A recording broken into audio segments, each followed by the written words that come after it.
Debes haber escuchado su nombre cientos de veces estos últimos meses. Benjamin Netanyahu ha saltado a las portadas de todo el mundo por la guerra de Gaza. Pero la verdad es que Bibi, que es su apodo, lleva muchos años siendo un personaje importante de la política internacional. Tanto que el Israel moderno no podría entenderse sin él. Tampoco el conflicto palestino, las tensiones con Irán ni la geopolítica de Oriente Próximo. Por eso hoy, en No es el fin del mundo, hablamos de Benjamin Netanyahu, el hombre fuerte de Israel. No es el fin del mundo, el podcast semanal del orden mundial. Y para hablar de este personaje, en el sentido más polisémico del término, están aquí Blas Moreno. ¿Qué tal, Blas? Pues muy bien, Fer, muy contento de volver a este podcast, la verdad. Y con este temón, además. Con este temón. Y David Gómez, ¿qué tal, David? Pues muy bien, con muchas ganas de tratar a este personaje, como dices tú, en todos los sentidos, porque además es que es literal, es un personaje extraordinario en el sentido de que es totalmente fuera de lo común, que tiene un montón de trasfondo y que va a ser tremendo analizarlo poco a poco. Hoy nos acompañáis como tarotistas de confianza. Bueno, porque... sí, aquí parecemos un Dalai Lama realmente con estas mantas. También la equipación de España para las Olimpiadas, ¿no? Apoyando desde aquí. Sí, o la bandera de Bután. Si en el episodio de la semana pasada decíamos que Eduardo resolvería nuestra incidencia con la mesa del estudio, durante esta semana eso no ha ocurrido. Eduardo ha hecho dejación de funciones. Somos miembros de la Asociación de Afectados por la falta de trabajo de Eduardo. Sí. O sea, la solución ha sido poner otra manta. Otra manta, unas telas que tenemos por aquí de distintos colores, y ahora pues parece una especie de escenario de Zetangana. La sobremesa. La sobremesa, ¿no? Sí. El aguardiente, la cafetera. Pero bueno, no nos vamos a hacer ninguna cantadita por aquí, sino que vamos al tema que nos toca hoy. Tampoco sé qué signo astrológico es Netanyahu, o sea que eso no nos va a importar demasiado. ¿Cuándo nació? Eso lo miro rápido. ¿Tú eso te lo sabes? No, a ver. Me has pillado. Si es Virgo, sí, porque es el mío. O si es Tauro, que es en mayo, también. No pero te bueno. jode. Es que... El 21 de octubre. ¿Eso qué significa? Uf, claro. Pues debería ser el siguiente al mío. ¿Cuál es Escorpio. Hasta ahí no llego. No lo sé. Y ya, no sé. si preguntamos por el ascendente, ya todavía... No, eso menos. ya no. Eso ya trasciende. Trasciende completamente. Es Libra. Libra. Pues así, ponderado, un señor ponderado. Eso es. Claro. Sí, es sin duda alguna lo que le caracteriza a Netanyahu, ser una persona ponderada. Pero bueno, los oyentes ya saben que nos gusta empezar los episodios un poco con esta pregunta de por qué vamos a hablar hoy de Netanyahu, por qué le vamos a dedicar un capítulo a este señor. Tú ya has dicho un poco lo básico, ¿no, Fer, en la introducción? Y es que Netanyahu es uno de esos protagonistas del que quizás sea el conflicto más importante de este momento, que es el conflicto en Oriente Próximo, la guerra en Gaza. Pero es que además de todo eso, hay que decir que llevamos meses hablando en la oficina sobre que había que hacer un programa de Netanyahu. Esto es un run constante en el orden mundial. Y además recuerdo lo que nos pasó tras el ataque de Hamas en octubre, hace ya unos meses. La gente nos pedía información, nos pedía contexto sobre el conflicto árabe-israelí. Que ese episodio es el más escuchado de No es el fin del mundo. Ese doble episodio. La parte 1 es el episodio más escuchado y de también No es el fin del estábamos mundo. nosotros tres, además. Casualmente estábamos también David, tú y yo. Bueno, pues nos juntamos, hicimos ese capítulo doble explicando toda la historia del conflicto árabe-israelí desde hace un siglo. Y para mí este episodio de hoy es una especie de spin-off, de una derivada, digamos, de aquello, ¿no? De una segunda parte, porque Netanyahu no es un líder cualquiera, su ideología y su trayectoria política explican buena parte de lo que está pasando en Israel, en Palestina y en Oriente Próximo. Y además, como tú dices al principio, es un personajazo con una vida y unas ideas que se insertan en toda la trayectoria del sionismo y del Estado de Israel, digamos, como entidad política e ideológica.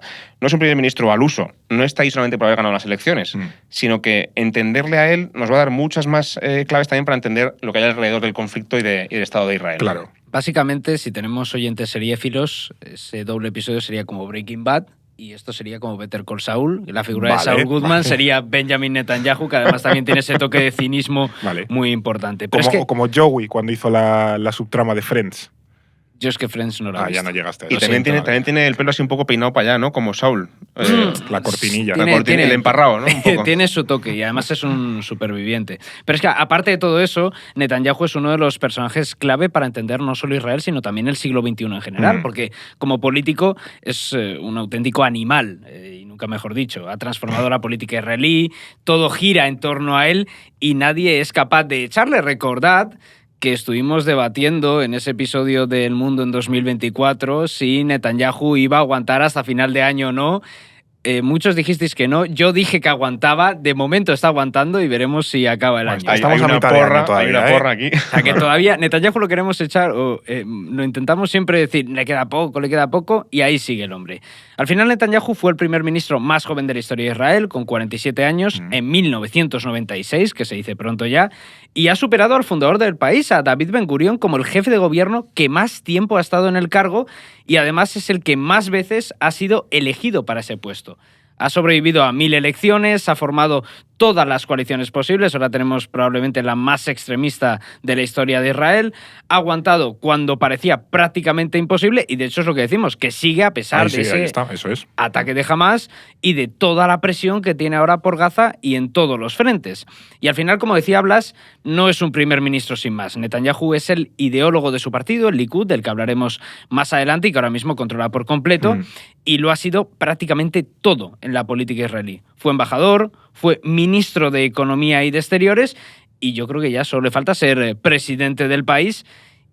Yo personalmente no descarto que pase alguna vez que le den ese retiro dorado, ¿no? Como aquel que dice, aquel que no pudo tener Berlusconi en Italia, pues que Netanyahu lo pueda tener. Que Israel tiene eso, primer ministro por un lado y presidente por el otro, que el presidente creo que no tiene muchas atribuciones. Es una figura más simbólica, sí, ¿no? En ese como sentido. el de Italia o algo así. Pero es verdad que Berlusconi, y luego también lo comentaremos, es una persona que también se parece a Netanyahu en ciertos aspectos. Netanyahu como que mejora a Berlusconi en el aspecto, digamos, politológico, ¿no? Sí, ¿no? Como dirías tú, Fer, una digievolución de Berlusconi. Al final, pensemos que lleva gobernando con pequeñas interrupciones los últimos 14 años.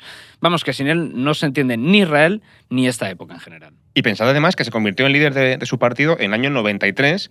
Ese mismo año, Bill Clinton llega presidente de Estados Unidos. Parece una cosa súper lejana a Bill Clinton. Yo no sé si David se acuerda de Bill Clinton ni siquiera. Yo no era ni un proyecto de cigoto en aquel momento. Vosotros. El tema es que Clinton solamente es 3 años mayor que Netanyahu, tiene 77 y Netanyahu tiene 74, pues o sea que en realidad son bastante... Netanyahu sí, tiene una piel muy tersa. Eso es. Clinton está como más arrugadillo, ¿no? El tema es que, de nuevo, llegan al poder al mismo tiempo, se llevan 3 años de diferencia nada más, pero Clinton se retira en 2001. Hace ya muchísimo tiempo que Clinton no está en primera línea de la política y, sin embargo, Netanyahu sigue todavía ahí. Y estaba ahí antes que Putin, antes que Xi Jinping, antes que Erdogan, antes que Orbán. Toda esa gente ha llegado después que Netanyahu. Bueno, si Netanyahu se presentara a las primarias del Partido Republicano, sería de los jóvenes. Sí. A Donald Trump, con 74 años, todavía le gana en juventud. Y como veremos, casi que tendría posibilidades de ganar. Sí, Eso lo veremos en el capítulo. Ya lo decía David, que se ha hablado mucho de esta guerra, ¿no? Que la guerra de Gaza puede ser su tumba política, su final, el final de su carrera, pero sin duda alguna Netanyahu es un especialista en sobrevivir, básicamente. Luego os preguntaré por el futuro que le puede esperar, pero antes creo que es interesante que nos vayamos un poco a lo que es el pasado, a su propia historia personal. Sí, hay que decir, Fer, que este no va a ser un episodio biográfico, no queremos contar la vida en detalle de Netanyahu, no va de eso lo de hoy, va a ser más como el que hicimos en su momento de Lenin, ¿te acordarás, Fer? En el que mezclábamos la vida del personaje también con sus ideas y su legado para entender la influencia que tiene en su país y en el mundo. Sí, ¿no? Que aquí hemos debatido mucho si llevarnos a Netanyahu a la serie que tenemos de En la mente de, pero al final hemos decidido mantenerlo dentro del formato clásico, porque no va a ser tanto meternos en su mentalidad política, que también lo tocaremos, pero también en su vida, en su trayectoria, en la influencia para el mundo. O sea, que vamos a ampliar todavía mucho más el personaje de lo que es o de lo que tocaríamos en un episodio de En la mente de Netanyahu en este caso. Y además es que Netanyahu destaca por ser alguien para quien su pasado y su familia han tenido un impacto fundamental en su vida política. Esto parece una obviedad. Todo el mundo tiene, digamos, cierta influencia de su vida en el resto de su vida, ¿no? Lo que le pasó en el pasado también influye en el futuro, ¿no?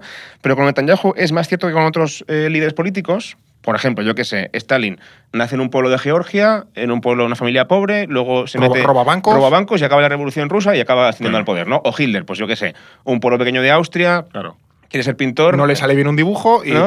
Pero no es que su vida y su familia le influyan de esa manera determinante en su trayectoria política, ¿no? Y en el caso de Netanyahu es al contrario. Se puede decir que es el producto final de una dinastía de personas que también incluye a su abuelo, a su padre y a su hermano, y que todo eso le lleva a donde está aquí, ¿no? Todo eso explica quién es hoy Netanyahu, qué piensa y cómo ha llegado a donde está, por no hablar además de que él nace en Tel Aviv en el año 49, solamente 14 meses después de que se funde el Estado de Israel. Es decir, la historia del país y de él parece que van un poco de la mano en ese sentido, y para entender lo que pasa en Israel hay que entenderle a él, ¿no? Para hacer eso, vamos a utilizar 3 elementos principales que presento ahora y que luego vamos a ir desarrollando mejor en el episodio. Primero, como decía, la herencia familiar de su padre y de su abuelo. Ambos fueron miembros del movimiento sionista, de esa gente que quería fundar un Estado en Palestina para los judíos, y pasan toda la vida frustrados por haber fracasado en esa aspiración política, ¿no?, de dominar el sionismo. Bibi, el nieto, digamos, va a recoger ese legado ideológico, lo va a hacer suyo y va a conseguir lo que su padre y su abuelo no consiguieron hacer, que es tomar el poder y llegar a gobernar en Israel, ¿no? El segundo elemento es Estados Unidos, que tú también adelantabas ya antes que tiene relación con eso Netanyahu. Lo cierto es que vivió muchísimos años en ese país y esa experiencia de vida es fundamental para entenderla a nivel político y también incluso a nivel personal, ¿no? Se dice a veces incluso que Bibi es casi más estadounidense que israelí, ¿no? Como que tiene esa doble alma, esa doble vertiente. Sí, que explica, ¿no?, muchas cosas. Hace poco, de hecho, estuvo en el Capitolio de Estados Unidos dando un discurso ante el Y no ha habido Congreso. nunca ningún político israelí que tenga mejor relación y mejor entendimiento de cómo funciona Estados Unidos, ni mejores contactos con políticos estadounidenses, con lo cual eso también va a ser muy importante luego para su diplomacia y para su ideología, ¿no?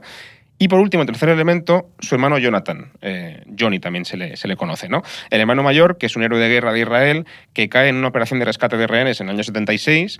Su ejemplo va a ser siempre inspirador para su hermano pequeño, para Bibi, y la muerte de Johnny va a ser un trampolín también, paradójicamente, para que Bibi salte a la política. Bueno, la operación es la que sale en El último rey de Escocia, ¿no? Que lo estuvimos comentando. Hay muchas pelis de la operación Entebbe, luego lo comentamos en detalle, pero sí que también en parte por el deseo de mitificar a Johnny y de hacer un héroe de él, hay muchísima producción cinematográfica sobre esta persona, que es verdad que la operación fue un pepino, pero también un poco como que se ha exagerado un poco su papel y su legado. Claro.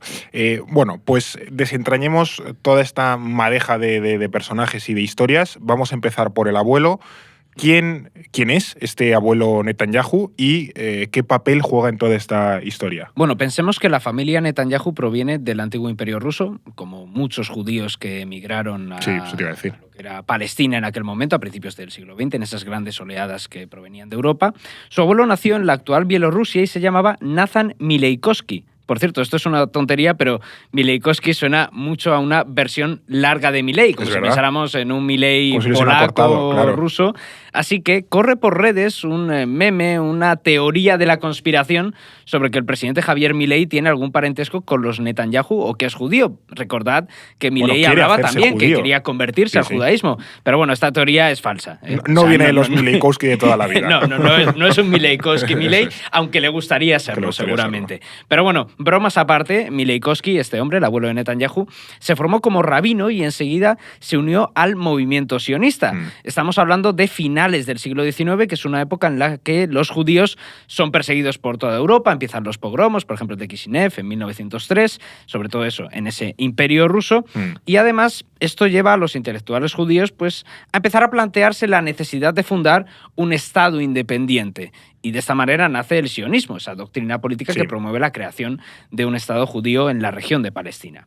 Y el más destacado de estos intelectuales será Theodor Herzl, que es considerado como el fundador del sionismo y del que hablamos también en ese doble capítulo sobre el hemos hablado, también le dedicamos un episodio al sionismo y tal. Efectivamente. Hemos hablado muchas veces de ellos. Tenemos varios episodios ya sobre esto.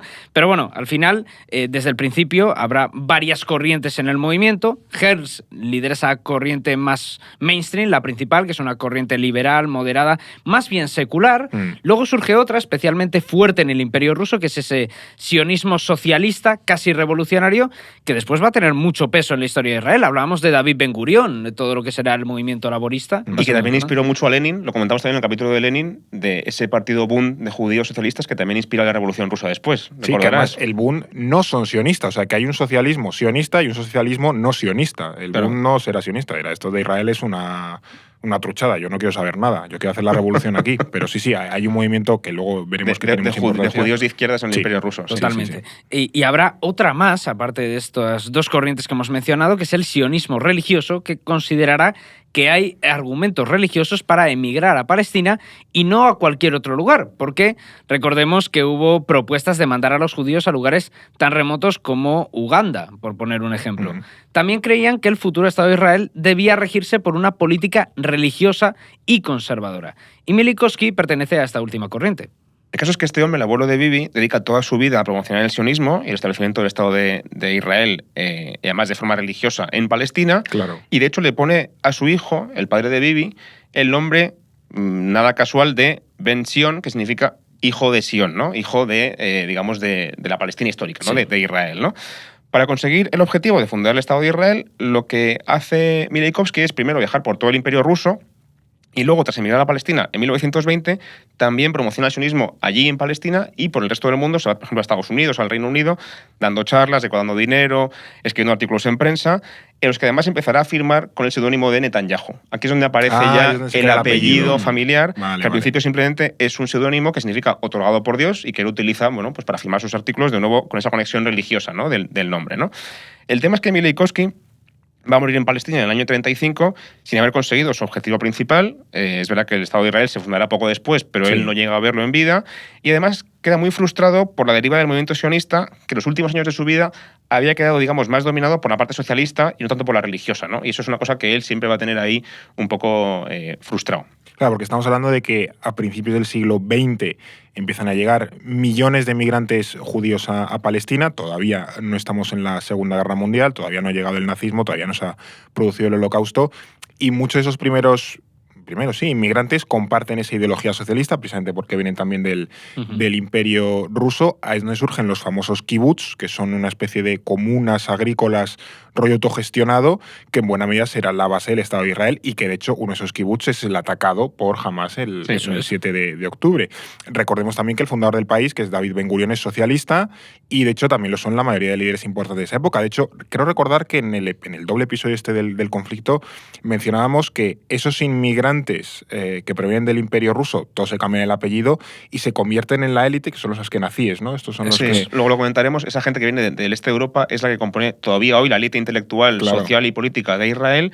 Y Netanyahu, aunque proviene también de esa élite askenazí, va a construir una coalición política sobre la base de la otra gente frustrada con el sistema. Eso también es muy interesante de su personaje. Que nuestros inmigrantes judíos desplazan a los judíos que llevaban viviendo toda la vida allí. O sea, que les apartan un poco de... Es como, venga, que ahora llego yo, que soy un poco el que sabe, tú a pastar. Pero bueno, decíamos que esas primeras corrientes más hegemónicas son las socialistas, que son las que tienen la influencia de los líderes del primer Israel, por así decirlo, y luego, durante las primeras décadas tras la fundación. Y ese sueño del abuelo Mileikovsky de que Israel sea un país controlado por los conservadores, solo lo va a poder cumplir ya su nieto, que es el actual Benjamin Netanyahu. Pero antes tenemos que irnos con el bueno de Ben Sion, a ver qué nos puedes contar. ¿Qué hizo con su vida? ¿Qué pasa con Ben Sion, ese nombre tan curioso, ¿no? Bueno, pues Ben Sion nace cuando la familia todavía está en Polonia, en esas giras del padre por todo el Imperio Ruso, dando esos mítines y tal, pero se cría ya en Palestina, o sea, él como niño crece en Palestina, y de hecho va a ser allí donde adoptará el apellido de Netanyahu, de su padre, para integrarse un poco mejor entre los jóvenes judíos de la región, por aquello de que Mileikovsky sonaba, digamos que poco judío y poco local, ¿no? Claro. Netanyahu sonaba un poco mejor. Que de hecho ¿no? es lo habitual, ¿no? Muchísimos se lo cambian, se cambia el apellido para judaizarse en ese aspecto. Exactamente. Entonces, ¿qué pasa? Que muy pronto, este es el punto clave de la vida y la influencia de esta persona luego en Netanyahu, hijo, Ben Sion toma una decisión que va a ser muy importante y que va a condicionar la historia política de su familia. Y lo hace un poco en rebelión a su padre, en oposición a su padre, ¿no? El abuelo Mileikovsky es una persona, como hemos dicho, muy religiosa y además pasaba mucho tiempo fuera de casa, entonces los hijos como que se rebelan contra el padre y lo que va a hacer Ben Sion va a ser también unirse al sionismo de forma muy convencida, muy radical, pero a una corriente nueva, diferente, no religiosa, que se llama sionismo revisionista. ¿Y qué es esto del sionismo revisionista? Esto... Quiero recordar que lo apuntamos en el episodio que hicimos por el Día del Libro, de la idea del muro de hierro y tal, de los libros que habían influido más en la historia, pues salió uno de estos que tenía relación con ese sionismo revisionista. Justamente eso. El muro de hierro lo mencioné en aquel episodio que hicimos en la librería Pérgamo, que estuvo muy chulo, por cierto, porque es un libro que ha influido muchísimo en Netanyahu a nivel ideológico y ahora explico por qué, ¿no? Es el libro más famoso del fundador de esta corriente del sionismo revisionista, que es un tal Zev Jabotinsky. Para quien no haya escuchado el capítulo de Pérgamo, lo explico aquí brevemente. Esta corriente básicamente es un sionismo secular de derechas, es decir, propone una alternativa al sionismo de izquierdas, pero sin ser, digamos, religioso, ¿no? Y se llama revisionista porque el sionismo principal era el socialista y esta gente lo que quiere es revisar, entre comillas, sus tesis, ¿no? de fundación de Israel. El fundador Jabotinsky, como digo, es un personaje interesantísimo, monta un movimiento nacionalista de hecho inspirado por el fascismo, que parece una locura ahora mismo, pero que en su momento tenía sentido para él, y de hecho llegó a contar con la ayuda de Mussolini, nada menos, ¿no? Hay un artículo en Orden Mundial que podemos dejar enlazado en la descripción que habla sobre esta persona, que es muy interesante. Bueno, Jabotinsky creía que los judíos deberían aspirar a ocupar toda Palestina y, más importante además, que no se pueden hacer ilusiones con que los árabes se lo vayan a tomar bien, ¿no? En la parte socialista del sionismo sí que había cierta ilusión de llegaremos allí y no pasará nada, ¿no? Y Jabotinsky sabía muy bien que se trataba de quitarle tierras a los árabes y que había que luchar por ello porque probablemente la gente local no iba a tomarse bien esta llegada de la población nueva, ¿no? Por eso había que construir, según él, un muro de hierro armado de armas, ¿no? Militar, para defender el futuro Estado de Israel. Y esto que no suena bastante normal, porque Israel ya se ha convertido en eso. Ya hace eso. Sí. En aquel momento era muy radical y también muy minoritario, no era una corriente mayoritaria en ese sentido. Y por tanto, la decisión de Ben Zion de unirse a ese movimiento en vez de seguir los pasos de su padre va a llevarle a él y a toda la familia después de él a quedar en los márgenes de la política israelí durante décadas, durante toda la temporada del dominio del socialismo. Sí, entonces la idea preponderante era pues la idea esta comunal de el kibutz, la batucada y tal, y llegan estos montando un grupo paramilitar casi fascistoide, pues claro, chocaría mucho. Claro. Pero al final hoy de los kibutz queda muy poquito y del otro pues tenemos a punta pala. Exactamente. El movimiento Beitar, que después tuvo un club de fútbol, el Beitar de Jerusalén, que es uno de los... Ya te estaba esperando yo aquí. Es que es una historia súper interesante. Por cierto, Netanyahu es aficionado de ese equipo, el Beitar de Jerusalén, que es famoso porque sus ultras, la familia, son de los más radicales del mundo y además han intentado mantener la pureza del equipo, intentando evitar que llegaran jugadores árabes al club y amenazando de muerte a aquellos futbolistas musulmanes que intentó fichar el Beitar de Jerusalén. Es una historia bastante tocha. Yo recomiendo que la gente investigue sobre ello, sobre la familia y sobre el Beitar de Jerusalén. De los pocos etnoequipos que todavía quedan, entonces. Efectivamente. Por lo menos en lo que es el núcleo de los ultras ha ido evolucionando, pero en su origen era un equipo bastante radical en ese sentido. Pero bueno, volviendo un poco al ámbito que nos ocupa, ya hablaremos de fútbol o ya meteré eso en otro momento.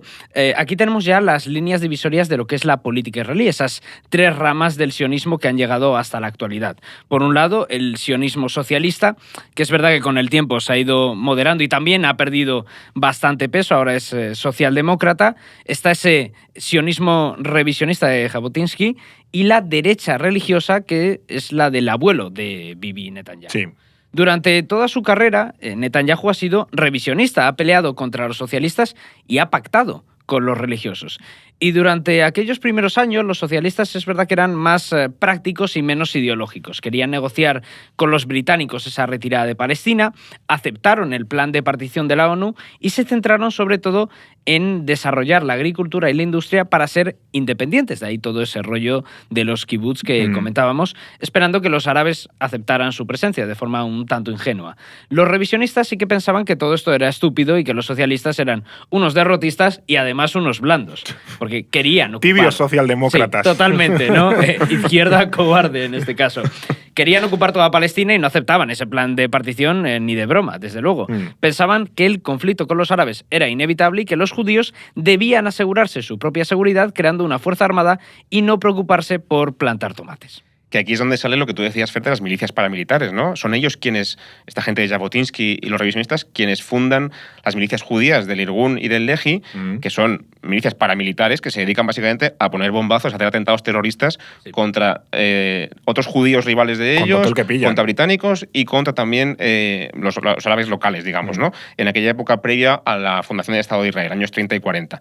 También, además, montaron esa organización que antes mencionaba David, del Betar, que es una organización juvenil, un poco como si fueran las juventudes de un partido fascista, que la idea original es movilizar a toda la gente judía joven de toda Europa para que apoyen al proyecto y emigren a Palestina, pero que además también va a ser, bueno, pues muy inspirado por ese movimiento fascista de la época y va a ser un poco la base social del movimiento revisionista casi fascista a veces del Irgun y del Lehi. Un poco los escuadristas de... Sí, totalmente. Un poco pero lo llamativo de esto es que cuando se funde el Estado de Israel, estas milicias serán disueltas y sus miembros van a pasar a la política institucional. Claro. Y sus líderes son los que van a fundar el partido que hoy se llama Likud, que es el partido de Netanyahu. O sea que, básicamente, la derecha actual israelí la que no es religiosa, viene de gente inspirada por el fascismo y que, bueno, se dedicaba a poner bombazos en los años 30. O sea, todo muy Todo bien. más o menos ese es el resumen, sí, claro. un poco brocha O sea, gorda. haciendo así como el camino, ¿no? Y nos hemos olvidado un poco de Vención, que él participaba de todo esto, él se dedica a poner bombazos o no. Claro, como decíamos antes, Vención se mete en ese revisionismo sionista, de hecho llega a ser colaborador de Jabotinsky, le conoce personalmente y colabora con él. Después la familia ha hecho mucha leyenda con esto diciendo que era su secretario personal. Es mentira, no llegó a tanto. Pero bueno, siempre los Netanyahu han intentado se saludaron alguna un poco vez. agrandarse un poco a sí mismos en la historia y no es tan relevante, pero bueno, estaba por ahí, ¿no? El problema para Vención es que se quedó en el plano intelectual. Escribía columnas, editaba periódicos sionistas, pero nunca se llegó a integrar en las milicias, nunca llegó a participar de la lucha armada. Y cuando Jabotinsky muere en el año 40, en pleno conflicto porque era el Estado de Israel y con esos bombazos para acá y para allá en ese momento... De hecho, hay una medio guerra civil en Palestina en esa época, justo en los años de la... Exactamente. Bueno, antes de empezar la Segunda Guerra Mundial. Y los británicos queriendo irse de allí y que no pueden, ¿no? Sí. Entonces, en ese contexto de conflicto social, la gente mejor posicionada para asumir el liderazgo después de la muerte de Jabotinsky entre los revisionistas no es la gente intelectual que escribe desde Nueva York, como era Vención, sino es la gente que dirige las milicias en la calle, como por ejemplo Menachem Begin, que es el fundador del Irgun, será sucesor de Jabotinsky y será incluso después primer ministro unas décadas más tarde, ¿no? Entonces, ¿qué pasa con Vención? Que aislado del poder de este movimiento que él ha contribuido a liderar y a fundar, frustrado por no tener un hueco en la primera línea política, se centra en su carrera profesional. Él es historiador, de hecho fue un gran experto en la España del siglo XV, sobre todo en los judíos sefardíes. ¿Pero y este señor? Bueno, pues un tío con inquietudes, ¿no? Y luego veremos cómo también tiene una relación ideológica con el tema del sionismo, porque además inculcó a sus hijos ese sionismo revisionista de Jabotinsky, pero lo cierto es que pasó buena parte de su vida fuera de Israel, en Estados Unidos, trabajando en universidades, y allí se llevó también a su familia, incluido a su hijo Benjamin Netanyahu. Claro, que está un poco en la distancia y eso pues le quita, lógicamente, peso de participar en la política, en la fundación del Estado de Israel. Y esto nos lleva al segundo punto clave en la vida de Netanyahu, que estabas mencionando, Blas, que es Estados Unidos. ¿Cómo influye, David, esa etapa estadounidense en el joven, en el Netanyahu niño? Pues lo dejamos caer al inicio muchísimo, porque aunque Bibi nace en Israel, que acababa de fundarse, pasó buena parte de su infancia y adolescencia en Filadelfia. Al oeste. Al oeste de Filadelfia vivía. No sé si era al oeste de Filadelfia, pero era en Filadelfia, y ahí Netanyahu creció y vivió porque su padre trabajaba. Por supuesto, estaba buscando a ver algún hilo con la canción, pero no le mandaron con sus tíos a Bel Air, claro, por desgracia. No tenía tíos. Y no sé si haría caso a la policía. Y no sé si se sacaba el graduado por las noches, ¿no? ¿Era? Eso es. Claro. Es verdad que era muy deportista, luego lo comentaremos, pero desde el principio Bibi es súper deportista y va a destacar luego cuando esté en el ejército por ser más deportista que los demás, ¿no? Como que se levanta una hora antes para correr más que los demás reclutas, o sea, en ese plan.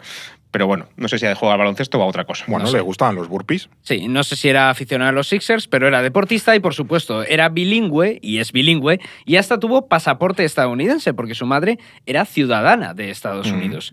Después de pasar por el ejército, volvió a estudiar a Estados Unidos en los años 70, donde estudió arquitectura y negocios en el MIT y en Harvard. O sea, no está nada mal. No. Trabajó allí unos años, es verdad que tiene grandes amigos allí y es aficionado a leer libros sobre historia americana, o sea que yo creo que Netanyahu se ha podido escuchar el de la geopolítica de la independencia de Estados Unidos. Igual le gustaría, claro. Puede ser que le guste. Los libros que recomendamos, él ya se los ha leído. Claro, porque es bilingüe, pero español no sabe, o no sabemos, no tenemos esa... No me consta. A lo mejor el padre lo El padre sabía. seguramente sí, el padre sí.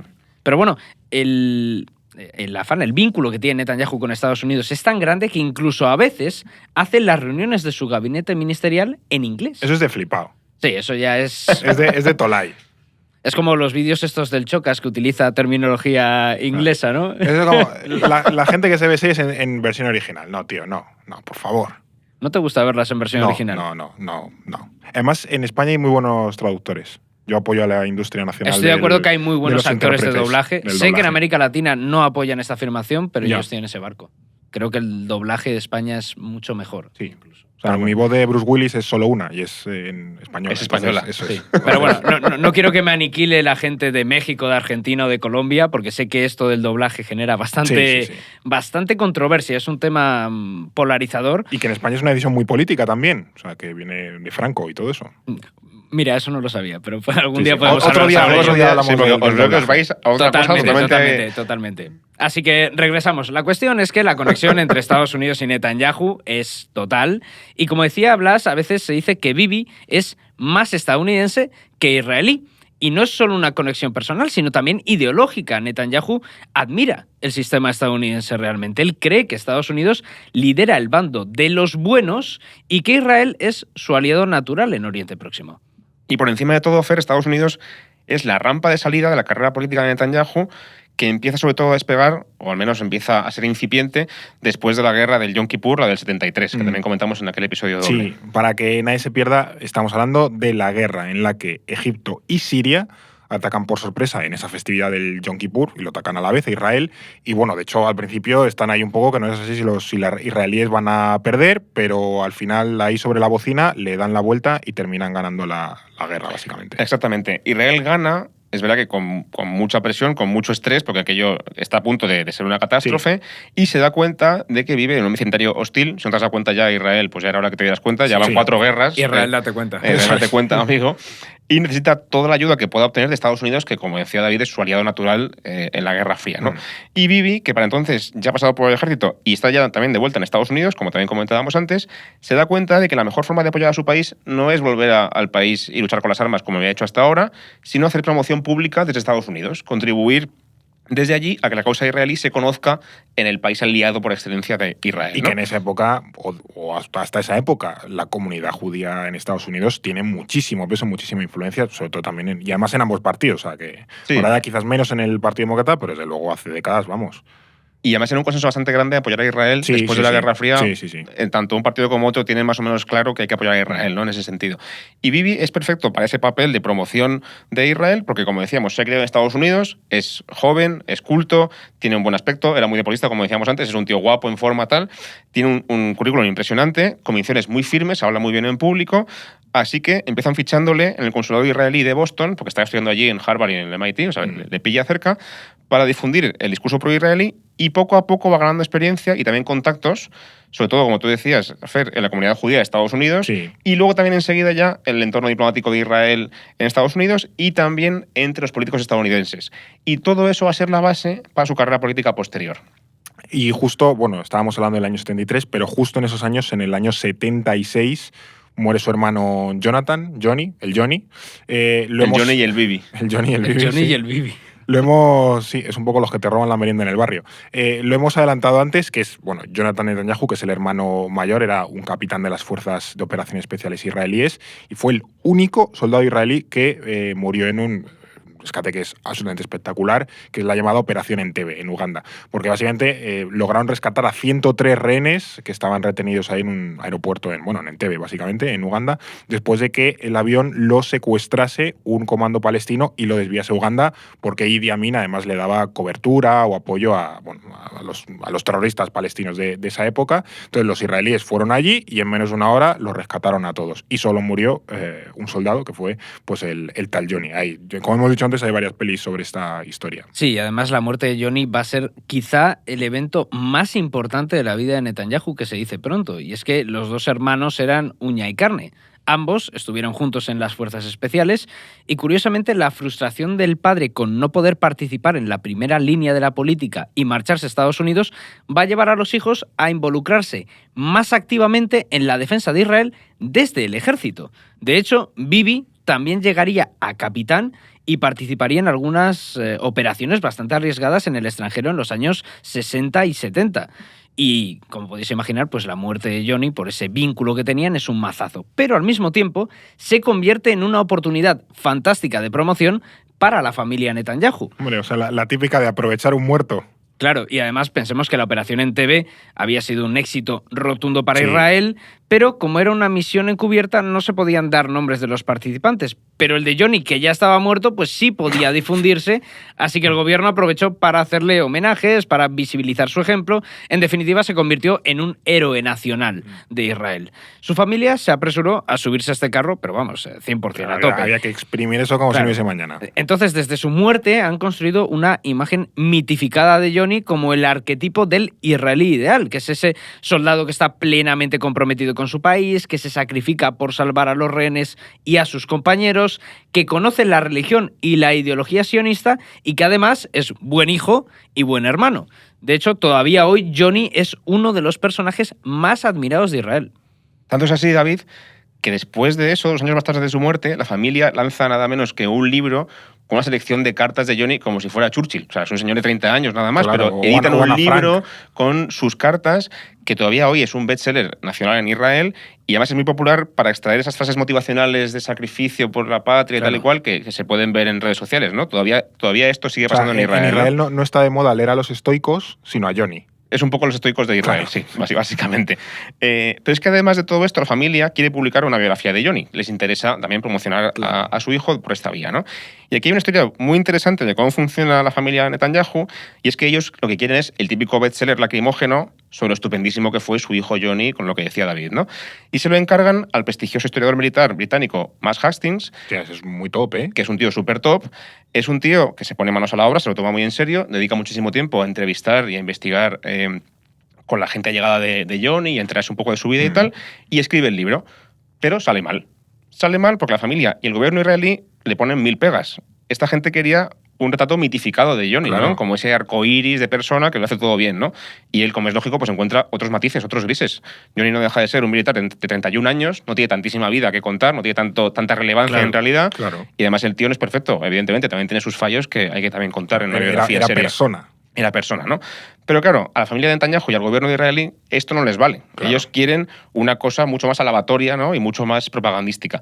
La biografía se acaba publicando, pero muy recortada para quitar todas las partes delicadas de la historia, y Hastings todavía recuerda estos meses como uno de los capítulos más negros de su vida, como una sensación de tremendo mierdón escribí. Y claro, a mi pesar, ¿no? Porque yo lo tenía bien escrito y me lo han censurado, ¿no? Y después en sus memorias se va a vengar un poco porque va a sugerir abiertamente que la familia de Netanyahu ha sacado muy buen partido de la muerte de su hijo y sobre todo lo ha hecho así Bibi. Claro.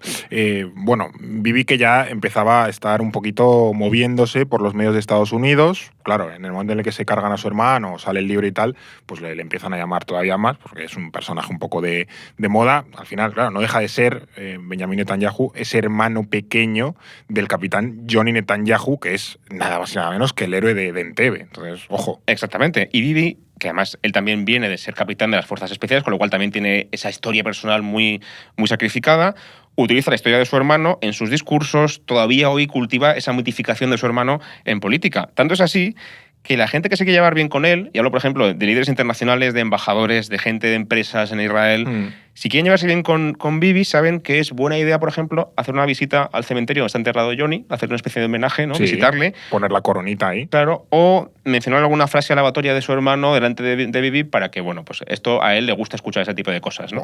Bueno, la guinda de esta campaña de promoción es cuando al padre de Bibi, a ese tal Bension, se le ocurre montar un think tank sobre terrorismo en memoria de su hijo, el llamado Jonathan Institute. Organizan una conferencia internacional sobre terrorismo en Jerusalén a la que acuden los pesos pesados de la política israelí. Tú fíjate qué promoción le hacen a esta persona. O sea, es alucinante lo que están haciendo. Pero es que imaginaos, o sea, mirad qué nombres van. Por ejemplo, Isaac Rabin y Simón Pérez, o sea, los líderes del Partido Laborista, que paradójicamente se llevaban mejor con la familia Netanyahu que el propio Menachem Begin, que es el primer ministro derechista enemistado con Bension desde los años 40. Bastante heavy todo esto.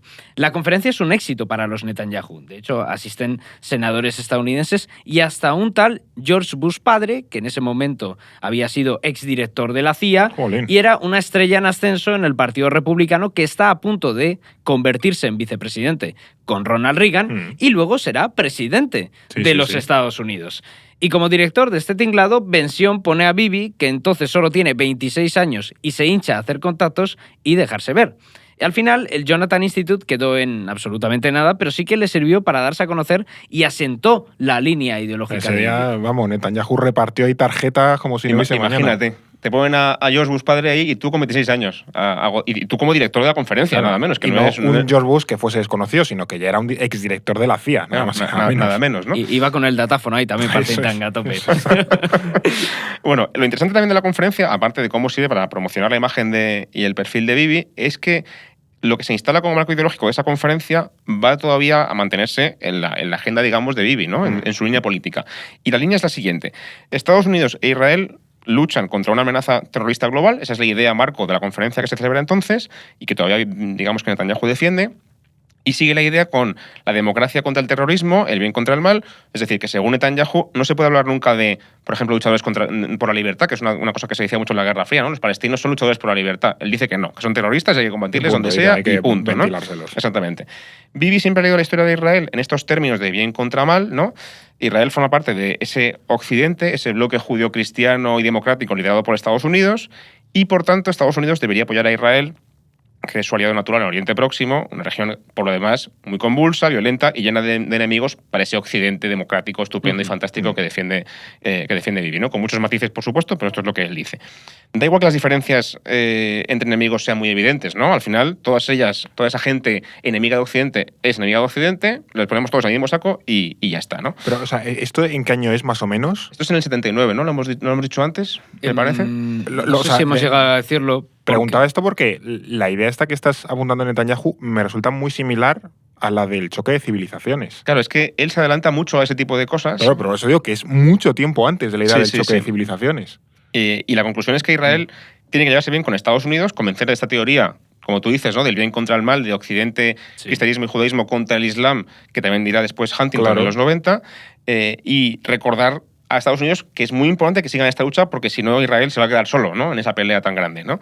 Y es una cosa que Bibi va a hacer durante toda su vida, que es promocionar esa idea en Estados Unidos, y además es un valor electoral clave para él, que también lo decíamos al principio, ¿no? Él utiliza en las elecciones en Israel la idea de que nadie mejor que él sabe luchar, digamos, contra este argumento en Washington, sabe tratar con la gente de Estados Unidos y entiende mejor que nadie la política estadounidense, y eso le da, digamos, más facilidades para conseguir el apoyo de Estados Unidos. Bueno, y este discurso fue lo que dijo hace un par de semanas en el Capitolio. Claro. Volvió a repetirlo. Lo ha repetido una y otra vez desde hace 30 años. Claro. Eso es lo interesante de Netanyahu, porque sus ideas no han cambiado tanto y por eso este episodio no va tanto de su vida, sino de las ideas que tenía ya hace 30 años, que siguen siendo las mismas todavía hoy. Claro, que sigue viendo el mundo de la misma forma y sigue repitiendo como el mismo marco, las mismas ideas fuerza para intentar convencer a... Es como el Pierre de Coubertin de Israel. Sí. No cambia. No es cambia, su forma de ver el mundo. Él tiene ahí su esto y el martillo pilón. Bueno, y eso que, claro, las relaciones con algunos presidentes no han sido las mejores, incluyendo Biden, pero es cierto lo que decías, que tras el ataque de Hamas del 7 de octubre, Netanyahu ha llegado a asociar al grupo palestino, a Hamas, con Daesh, con el Estado Islámico, aunque de hecho es una relación que no tiene ningún tipo de sentido, porque de hecho Hamas y Daesh son enemigos, como lo es Daesh con los talibán. O sea, que es que no pensemos es que los grupos islamistas, por ser islamistas, se llevan todos bien, en absoluto. De hecho, lo normal es que se ven bastante mal. Pero a Netanyahu le da absolutamente igual, todos son islamistas y por tanto todos están en contra de Israel, que en muchos casos es cierto, así que eso les pone a todos en el mismo bando, hay que cargárselos, da igual. Pero bueno, volvamos un poco al hilo que llevábamos de por dónde está la situación vital del bueno de Benjamín. Sí, estamos en que Bibi tiene 26 años, estamos en mediados de los 70, su hermano ha muerto, él ya no quiere volver al ejército, ni tampoco le tira mucho lo del think tank del Jonathan Institute, así que se queda en Israel, pero vuelve a trabajar en la empresa privada y, ojo, que esto os va a flipar, acaba como director de marketing de una empresa de muebles.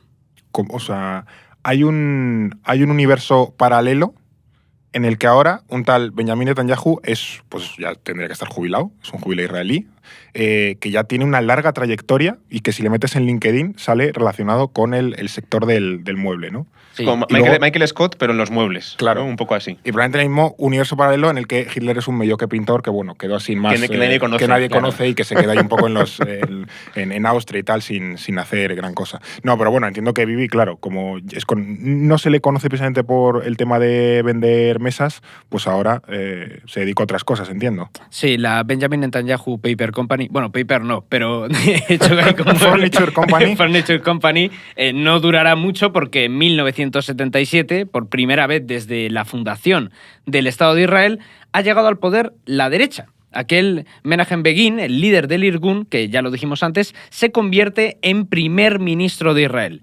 Y al año siguiente, Begin hará historia y ganará un premio Nobel al firmar la paz con Egipto, que son esos acuerdos de Camp David en 1978, por el cual Israel cede la península del Sinaí, que había conquistado Egipto en la Guerra de los 6 días, a cambio de que Egipto reconozca al Estado de Israel. Y aquí para que veáis dónde está ubicada la familia Netanyahu en el esquema ideológico de Israel, recordemos que Begin es la derecha, se supone que es el partido de los Netanyahu, ¿no? Pero, sin embargo, esta familia va a ver con muy malos ojos el acuerdo de Camp David, les parece una humillación, poco menos, ¿no? Bueno, o sea, es consecuente con lo que piensan. Claro, ellos son revisionistas, es decir, están en contra de cualquier pragmatismo y de ceder ningún terreno a los árabes, ¿no? Y el Sinaí es muy grande, lo conquistamos en el 67, es para nosotros, nos lo quedamos, ¿no? Eso es un poco la línea, ¿no?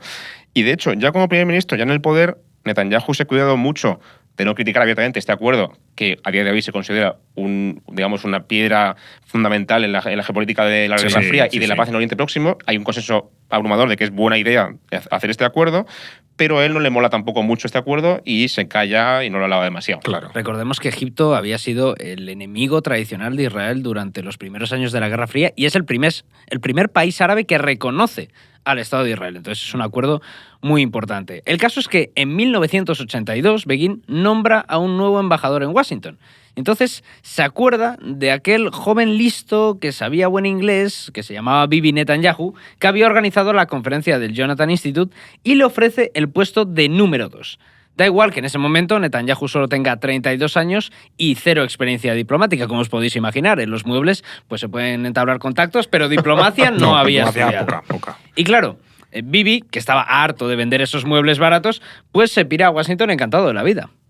Y es aquí donde de verdad empieza la carrera política de Netanyahu. O sea, bueno, pero de hecho, mira, como estábamos hablando de que Bibi se pone a vender muebles, aquí también hay que vender más cosas.